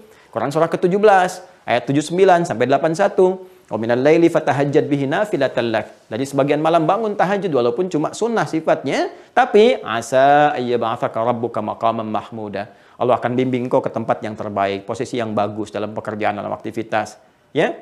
Kemudian apa? Wa qur rabbi adkhilni mudkhalas sidqin. Dibimbing awal pekerjaan itu dengan bimbingan yang benar. Masuk kuliah nggak perlu nyogok, masuk pekerjaan nggak perlu nyogok, dan sebagainya. Wa akhrijni mukhrajas sidqin, diberi jalan keluar, solusi kalau ada persoalan. Wa ja'alni min ladunka sultanan nasira, ditolong kalau sedang punya masalah, ditolong oleh Allah. Itu kalau benar dikerjakan, feedbacknya ada. Nah ini pun sama, apa feedbacknya dari Al-Asma'ul Husna? Kepada kita dampaknya. Langsung disebutkan oleh Allah dengan nama-namanya itu sesuai dengan kebutuhan kita. Itu prakteknya. Itu prakteknya. Makanya sangat menempat sekali. Sangat menempat. Kenapa dalam takbir kita mengucapkan Allahu Akbar dalam sholat? Ya kan? Sementara nanti di tempat-tempat lain ditunjukkan oleh Allah bagaimana cara meminta. Ternyata, teman-teman sekalian, ini bukan sekedar nama yang dibentangkan. 99 nama kurang lebih yang disampaikan kepada kita dengan sempurna. Disebut dengan Al-Asma'ul Husna. Tapi di balik itu, pertama ada nilai ibadah. Yang kedua ada feedback kembali kepada kita sesuai dengan nama yang melekat di dalamnya. Contoh. Ya. Perhatikan baik-baik teman-teman sekalian. Di antara nama-nama Allah itu kan kalau kita menghafal Allahur Rahmanur Rahimul Malikil Quddus Salam dan sebagainya gitu kan. Yuk kita ambil beberapa. Nanti kita turunkan detailnya. Termasuk hadis-hadisnya. Misal Ar-Razzaq, Al-Alim, Al-Wahhab misalnya kan. Dan seterusnya. Kita ambil aja beberapa. Ya. Walillahil asma'ul husna fad'uhu biha. Allah memiliki nama-nama yang terindah, terbaik sesuai dengan kebutuhan kita. Dan kalau engkau panggil, silahkan panggil Allah. Sesuai dengan asas kebutuhanmu. Engkau ibadah, dapat pahala, ada feedbacknya. Bagaimana memanggilnya? Lihat sini. Quran surah 17 ayat 110. Qulid Allah. Kalau engkau nggak tahu nama-nama spesifik sesuai kebutuhan, jadi Al-Asma'ul Husna itu bukan sekedar nama terindah, tapi nama yang dibentangkan oleh Allah dengan kemuliaan sifatnya untuk menyelesaikan semua kebutuhan manusia. Jadi semua kebutuhan hidup kita itu Allahu Akbar. Dibentangkan oleh Allah nama-namanya sesuai dengan kebutuhan kita. Jadi semua nama Allah yang mulia itu sesungguhnya adalah solusi dari semua kebutuhan kita. Manggilnya ya dengan nama itu. Dibentangkan oleh Allah. Kalau nggak tahu nama spesifik sesuai kebutuhan kita, sebut Allah, Qulid Allah. Sudah, itu puncaknya, Allah. Ya, makanya kan ini fitrah dalam diri kita. Ya, butuh rezeki, ya Allah, mohon berikan rezeki kepadaku. Ya kan? Mau belajar besok mau ujian, ya Allah, berikan tambahan pengetahuan kepadaku. Mau didik anak, ya Allah, berikan aku kekuatan untuk mendidik anak-anakku. Ya kan? Bertobat karena banyak salah, ya Allah, aku banyak salah, tobat kepadamu. Itu puncaknya kan? Ya. Kemudian yang kedua, kalau Anda misalnya ingin yang singkat lagi, pengen tahu misalnya, ya Allah, saya ingin spesifik, ingin minta juga, ya Allah, yang mencakup semua rahmat kasih-Mu. Ya, selain nama yang mulia ini ya Allah, apalagi Qulid Ar-Rahman. Qulid Allah awid Ar-Rahman. Sebut nama Allah atau Ar-Rahman.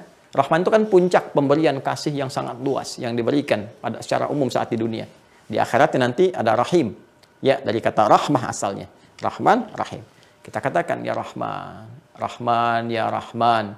Itu kan ya Rahman ya Rahman, alimni ya Rahman ya Allah, ajarkan aku pengetahuan yang maha berkasih sayang, sayangi aku ya Allah dengan Kau turunkan rizkimu dengan rahmatmu dan sebagainya. Minta ya Allah ya Rahman, ya Allah ya Rahman, boleh.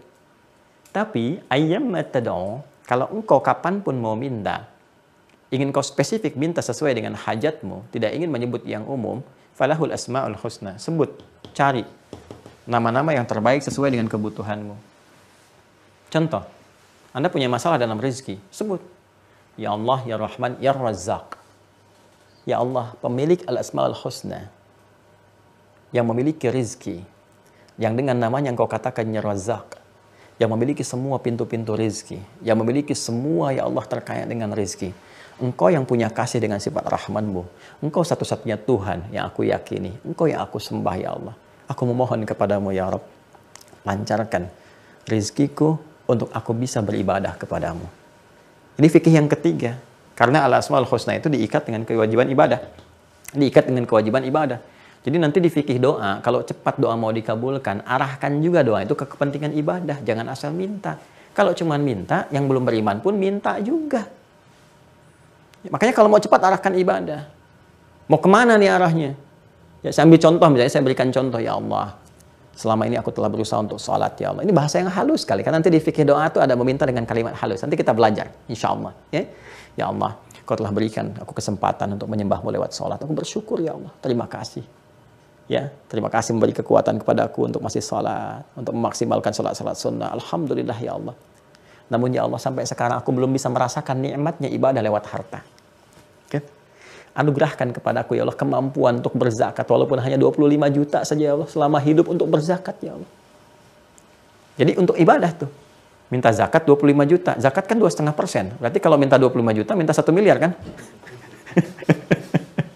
Bisa ngitung nggak? Zakat kan 2,5%. Ya kan? Kalau Anda minta zakat 25 juta artinya Anda minta harta berapa? 1 miliar. Tapi itu kepentingan ibadah. Biasanya cepat kalau begitu. Kalau nggak percaya praktekin aja. Tapi untuk ibadah, tapi harus konsisten. Dan itu akan diikat jadi perjanjian. Kalau nggak dikerjakan bermasalah. Akan ditanya tuh dari mana dapatnya tuh, kemana dikeluarkan. Dapatnya halal, dikeluarkannya ngelanggar komitmen jadi bermasalah. Ya, katanya buat zakat mal. Kok jadi ke mall? Ya masalah tuh. Ya. Jelas ya? Jadi arahan itu sempurna sekali. Jadi minta nama dengan nama ya Razzaq. Itu mempercepat pengabulan doa. Ya, saya ambil contoh lagi misalnya. Kalau situasinya kita dihadapkan pada situasi yang serba mustahil. Ya, dalam pandangan manusia. Ini udah nggak mungkin, udah nggak bisa dan sebagainya. Maka cari nama Allah di Al-Asmaul Husna yang sifatnya memberi tanpa batas. Yang nggak punya batasan kemustahilan. Nggak ada yang mustahil bagi Allah. Apa diantaranya misalnya? Wahhab.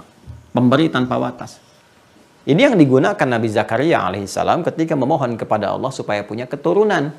Karena secara medis dan klinis divonis tidak mungkin punya keturunan. Mohon maaf, sudah sepuh, istrinya divonis monofos dan mandul. Ya kan?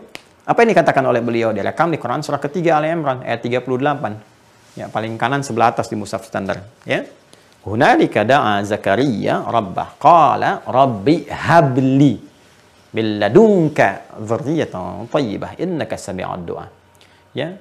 Perhatikan, dan di mihrab itulah mihrabnya Maryam, Nabi Zakaria berdoa bermohon kepada Allah. Qala rabbi habli. Habli itu fi'il amr li talab.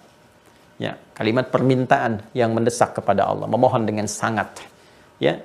Apa yang disebutkan? Rabbi, Rabb sifat rububiyahnya, itu disebut dengan sifat fitrahnya yang berjanji memberikan kebutuhan sepanjang dibutuhkan. Lalu disebutkan hab dari sifat wahab. Habli, memohon, ya Allah, yang Rabbku yang berjanji akan mengabulkan ketika aku berdoa, memberikan kebutuhan ketika aku meminta. Engkau memiliki nama yang indah, pemberi tanpa batas. Mereka mengatakan, aku punya batasan, ya Allah. Mereka mengatakan, istriku terbatas sehingga kami divonis tidak punya keturunan, ya Allah. Maka ketika mereka katakan, kami punya batas, kami memohon kepadamu yang tidak punya batasan. Anugerahkan kami keturunan dari ketetapanmu saja, ya Allah. Sungguh Engkau Maha mendengar doa kami. Innaka sami'ud du'a. Ya Allah, kalau pada yang pemberi tanpa batas dan Maha mendengar doa belum terkabul juga, lantas mohon berikan petunjuk kepada kami. Dengan cara apa lagi kami harus memohon? Apa yang terjadi? Cepat, tanpa jeda. Ayat 39-nya. Fanadathul malaikatu wa huwa qa'imun yusalli fil mihrab annallaha yubashshiruka bi Yahya. Tiba turun malaikat mengabarkan kepada beliau, dikabulkan doanya. Kamu akan punya anak, namanya langsung diberikan oleh Allah Yahya. Ya, yang bergerak, berkehidupan, yang baik, hidup. Yang mustahil kata manusia lahir dari rahim perempuan yang menopos dan mandul bayi yang hidup, kata Allah enggak ada yang mustahil. Yahya hidup dia. Bergerak. Nih. Jadi cari kesesuaiannya. Cari kesesuaiannya. Kalau Anda memohon, cari yang sesuai. Ya, mohon pengetahuan ya alim, gitu kan? Ya, mohon kesabaran ya sabar. Mohon perlindungan ya Jabbar, ya kan? Ya, mohon semua perhatian misalnya ya Muhit dan sebagainya. Terus kita minta 99 itu sesuai dengan kebutuhan kita, itu indahnya. Dan akumulasi dari ini semua kita bawa dalam sholat. Makanya para nabi itu minta dalam sholat. Nama-nama ini yang terbaik itu dihadirkan dalam sholat. Ada nanti cara-caranya. Ada yang sudah nggak bisa dirubah-rubah, gitu kan? Nggak bisa dirubah-rubah. Seperti itu kita bacaannya. Bacaan sujud, ruku nggak usah dirubah lagi. Ada bacaan-bacaan tertentu yang diajarkan Nabi dalam sujud perpanjang. Apa yang dibaca dalam panjang itu? Ada yang kita bisa hadirkan dalam hati, nggak perlu diungkapkan. Ada. Nanti fikihnya masuk saat masuk ke bab yang kedua di syariat. Ya, bab syariat itu kan nanti rukun Islam kan masuk bab syariat. Pertama akidah kan, ya kan? Kalimat tauhid la ilaha illallah, syahadu la ilaha illallah, syahadu anna muhammadar rasulullah. Ini kita bahas. Setelah itu kan sholat. Setelah sholat zakat, setelah zakat puasa, setelah puasa haji. Itu yang pokok keislaman kita. Nah sekarang kita baru di syahadat. Syahadat cabangnya ada 6. Iman ini baru bahas kita 1. Masih ada 5. Jadi sabar. Ya, sabar. Masih panjang kita insya Allah. Mudah-mudahan sampai kiamat kurang 2 hari masih bisa kita bahas. Kalau masih ada umur ya. Nah insya Allah kalau saya pun ya meninggal misalnya nanti insya Allah murid-murid saya yang belajar yang serius ya. Ada yang di Madinah, di Ummul Qura, di Al-Azhar. Nanti kalian pulang-pulang tuh gantikan tuh. Ini sudah kita jadikan wakaf nih untuk umat Islam. Saya tidak memiliki ya. Ini media sampai papan tulis apa ini bukan punya saya nih. Walaupun orang hibahkan misalnya untuk saya, biasanya saya jadikan untuk umat. Pasangin, tapi dikelola oleh Quantum Akhyar Institute. Akhyar itu percepatan jadi baik gitu kan. Kita pengen semua orang baik, karena baik, soleh itu hak semua kita. Tinggal kita kewajiban bersinergi untuk membimbing kita jadi baik. Ya, jadi mudah-mudahan ketika meninggal ya, saya bisa katakan, ya Allah saya sudah sampaikan. Ya, semua alat juga saya gunakan, saya wariskan kembali, Kau Maha Tahu. Saya mengajar demikian, saya nulis sendiri, saya ngapus sendiri, saya sampaikan sendiri, gitu kan? Jika dengan semua itu ada hambamu yang belum yakin, ya saya memohon ya Allah mereka tetap hambamu. Ya kan? Nah, dan kita saling mendoakan untuk itu. Nah ini teman-teman sekalian. Ya, jadi ini rahasianya ketika kita belajar Al-Asmaul Husna. Makanya nanti Al-Asmaul Husna itu sangat dasar. Ya, saya ini belajar kitab ini Al-Aqaid Al-Islamiyah, teman-teman sekalian. Di Tripoli ya, di Libya ini salah satunya. Ini pertama belajar nih. Ya. Dulu pengajarnya Dr. Hadi Nuwaisiri Ahmad. Ya, musajil kuliah Dr. Hadi Nuwaisiri Ahmad. Ya, ini sangat luar biasa tuh. Ya, khutbah juga yang kalau dia khutbah itu tersentuh gitu suara orang-orang dan sebagainya. Nah ini cara mengajarnya yang pertama kali ya, setelah diterangkan ini semua, nah kita menghafal itu Al-Asmaul Husna dengan hadis-hadisnya. Ini ada hadisnya nih.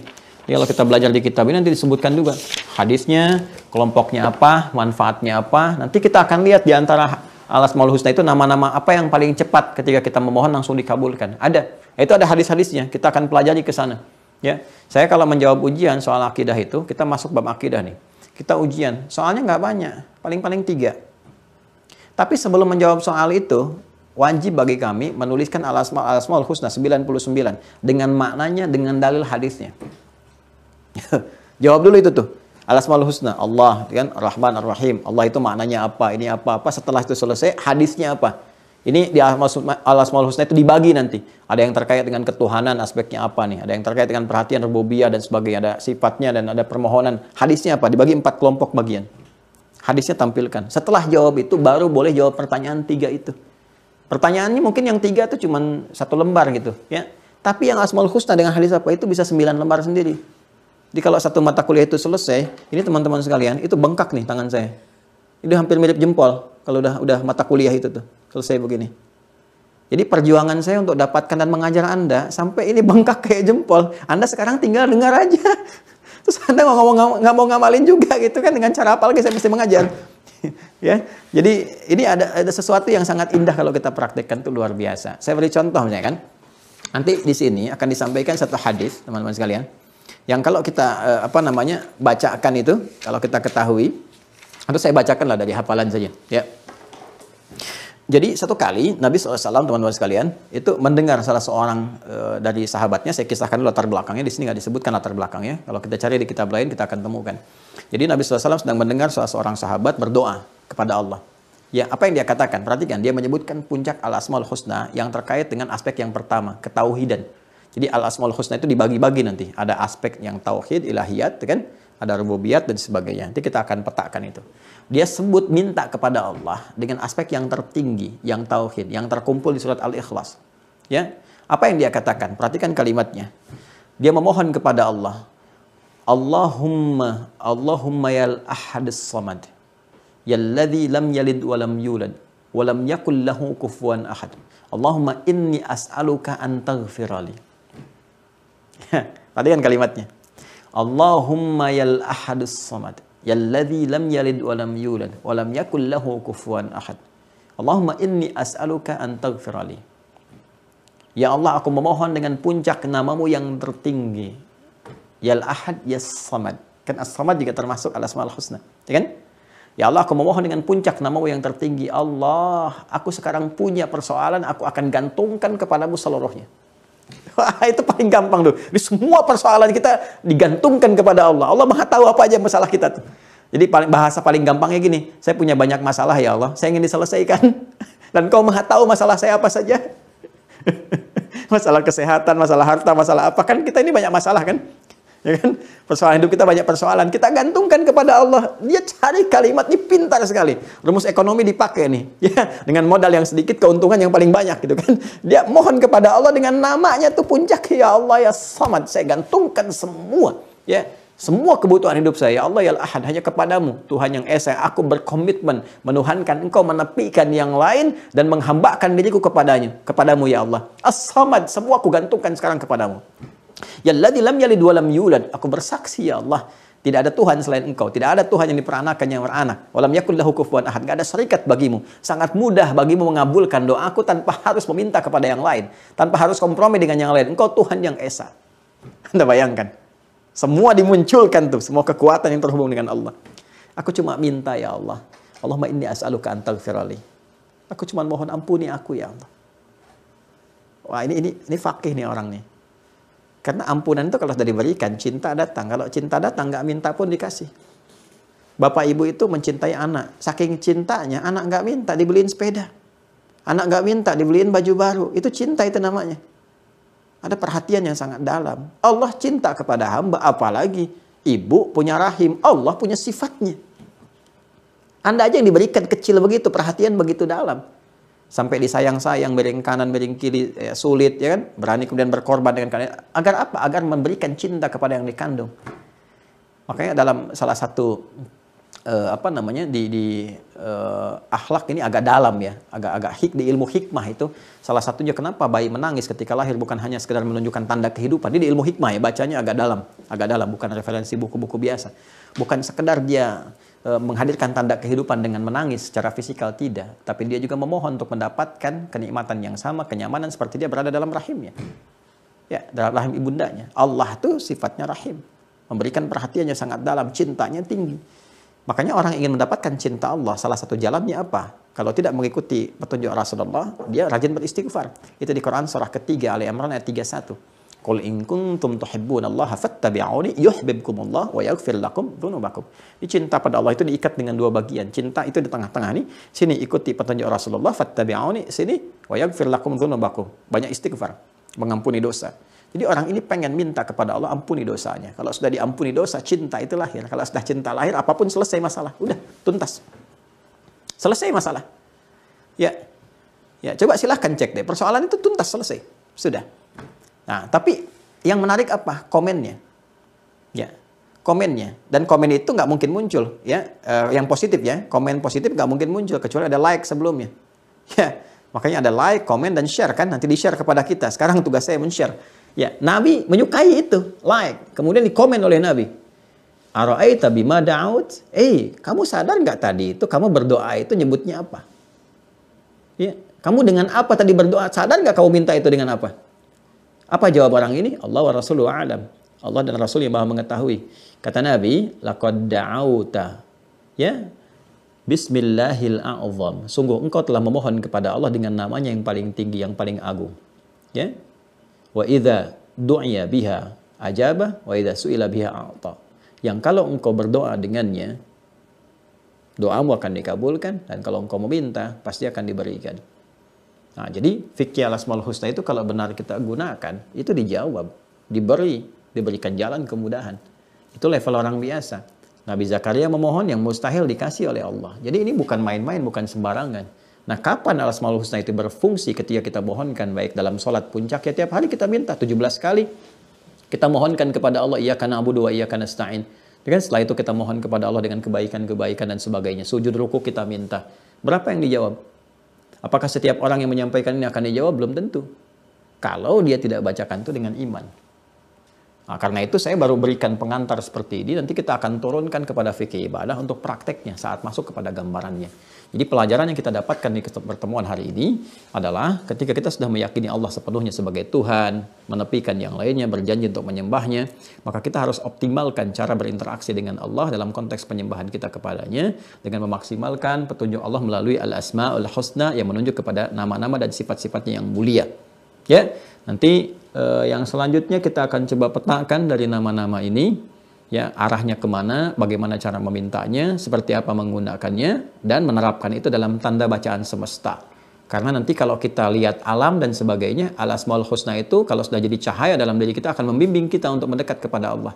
Ini yang dimaksudkan di Quran surah Fusilat, surah 41, ayat 53 itu. Sanurihim ayatina fil afaq wa fi anfusihim hatta yatabayyana lahum annahul haq. Surah Fusilat, surah 41, ayat 53. Kami akan tampakkan tanda-tanda kebesaran kami, ya kan, di alam semesta, bahkan pada diri mereka sendiri, diri manusia kita sendiri itu ada tanda-tanda kebesaran Allah. Hatta yatabayyana lahum annahul haq, sampai mereka menyadari bahwa semua yang disampaikan dalam Al-Qur'an itu adalah hak, kebenaran yang mutlak, absolut. Ya kan? Nanti ada tanda lagi di alam semesta. Quran surah ketiga Al Imran ayat 190. Inna fi khalqis samawati wal ardi wa ikhtilafil laili wan nahari la ayatil liulil albab. Nah, sampai kita masuk ke dalam predikat ulul albab. Jadi ada ulul absar, ulul nuha, ulul ilmi, ulul albab. Ulul albab itu kalau sudah melihat sesuatu ingatnya Allah. Nah, jadi kalau kita sudah belajar benar al-asmaul husna ini, melekat jadi cahaya dalam diri kita, jadilah pribadi ulul albab. Jadi melihat apapun dekat kita dengan Allah, langsung kita panggil nama Allah itu, Allah, Ya Rahman, Ya Malik, Ya Quddus, ya, Masya Allah. Itu melekat. Jadi bukan sekedar hafalan. Bukan sekedar hafalan. Ada makna di dalamnya. Kemudian di lautan juga begitu, ada ayatnya lagi. Quran surah kedua Al-Baqarah ayat 164. Inna fi khalqis samawati wal ardi. Itu kan? Wa ikhtilafil laili wan nahari wal fulki allati tajri fil bahr. Ya bima yanfa'un nas. Dan sungguh di antara penciptaan langit dan bumi, pergantian siang dan malam, dan kapal-kapal yang berlayar di lautan. Ya kan? Nah, itu semua tanda-tanda kebesaran Allah Subhanahu wa taala, disebutnya ayat. Ya, tanda yang mendekatkan pada Allah Subhanahu wa taala. Jadi di daratan ada tanda, di lautan ada tanda, sesuai profesi apapun. Anda sedang offshore di minyak misalnya kan, ke lautan, nanti ketemu di surat At-Tur, wal bahril masjur, ya kan? Dan di antara lautan itu ada yang berpotensi mengandung api, ya, api bisa dicek. Tadi kan kandungannya ada minyak di dalamnya. Ya, Anda yang berprofesi sebagai misalnya geologis atau penambang batu bara dan sebagainya, nanti Anda bisa lihat lagi di surat Fatir ayat 27, ya. Anda bisa lihat bagaimana penampakan gunung-gunung yang bidun, judadun, yang ada kelihatan. Ada yang putih kandungannya apa, kemudian ada yang kehijau-hijauan kandungannya apa, ada yang keemas-emasan kandungannya apa, dan sebagainya. Orang tua kita bijak mengatakan di gunung kencana itu kan emas, dan sebagainya. Tapi Quran memberikan isyarat-isyarat, ada itu ilmunya. Ada ilmunya. Di biologi misalnya, ketika Anda baca Quran surah kedua-dua ayat yang kelima, Anda lihat bagaimana proses di dalam tubuh manusia itu. Yang SPOG itu kalau ayatnya hafal ini, sudah. Begitu melihat praktek, mengecek kehamilan seseorang dan sebagainya, itu sudah yang keluar itu Allah, zikir yang keluar. Karena pembuktian dari ayat-ayat Quran, benar nyata adanya pada diri kita sendiri. Dibuktikan semua. Itulah bagaimana menyinergikan antara pembelajaran, akidah, tauhid, asmaul husna, dan praktek kehidupan. Demikian teman-teman sekalian, terima kasih. Semoga Allah memaafkan dan menyayangi kita semua. Allahumma taqabbal minna innaka antas samiul alim wa tub alaina innaka antat tawwabur rahim. Rabbana atina fid dunya hasanah wa fil akhirati hasanah wa qina adzabannar. Wa sallallahu ala sayyidina Muhammad wa ala alihi wa sahbihi ajma'in. Wa akhiru da'wana alhamdulillahi rabbil alamin. Subhanakallahumma bihamdika nashhadu an la ilaha illa anta nastaghfiruka wa natubu ilaik. Assalamualaikum warahmatullahi wabarakatuh.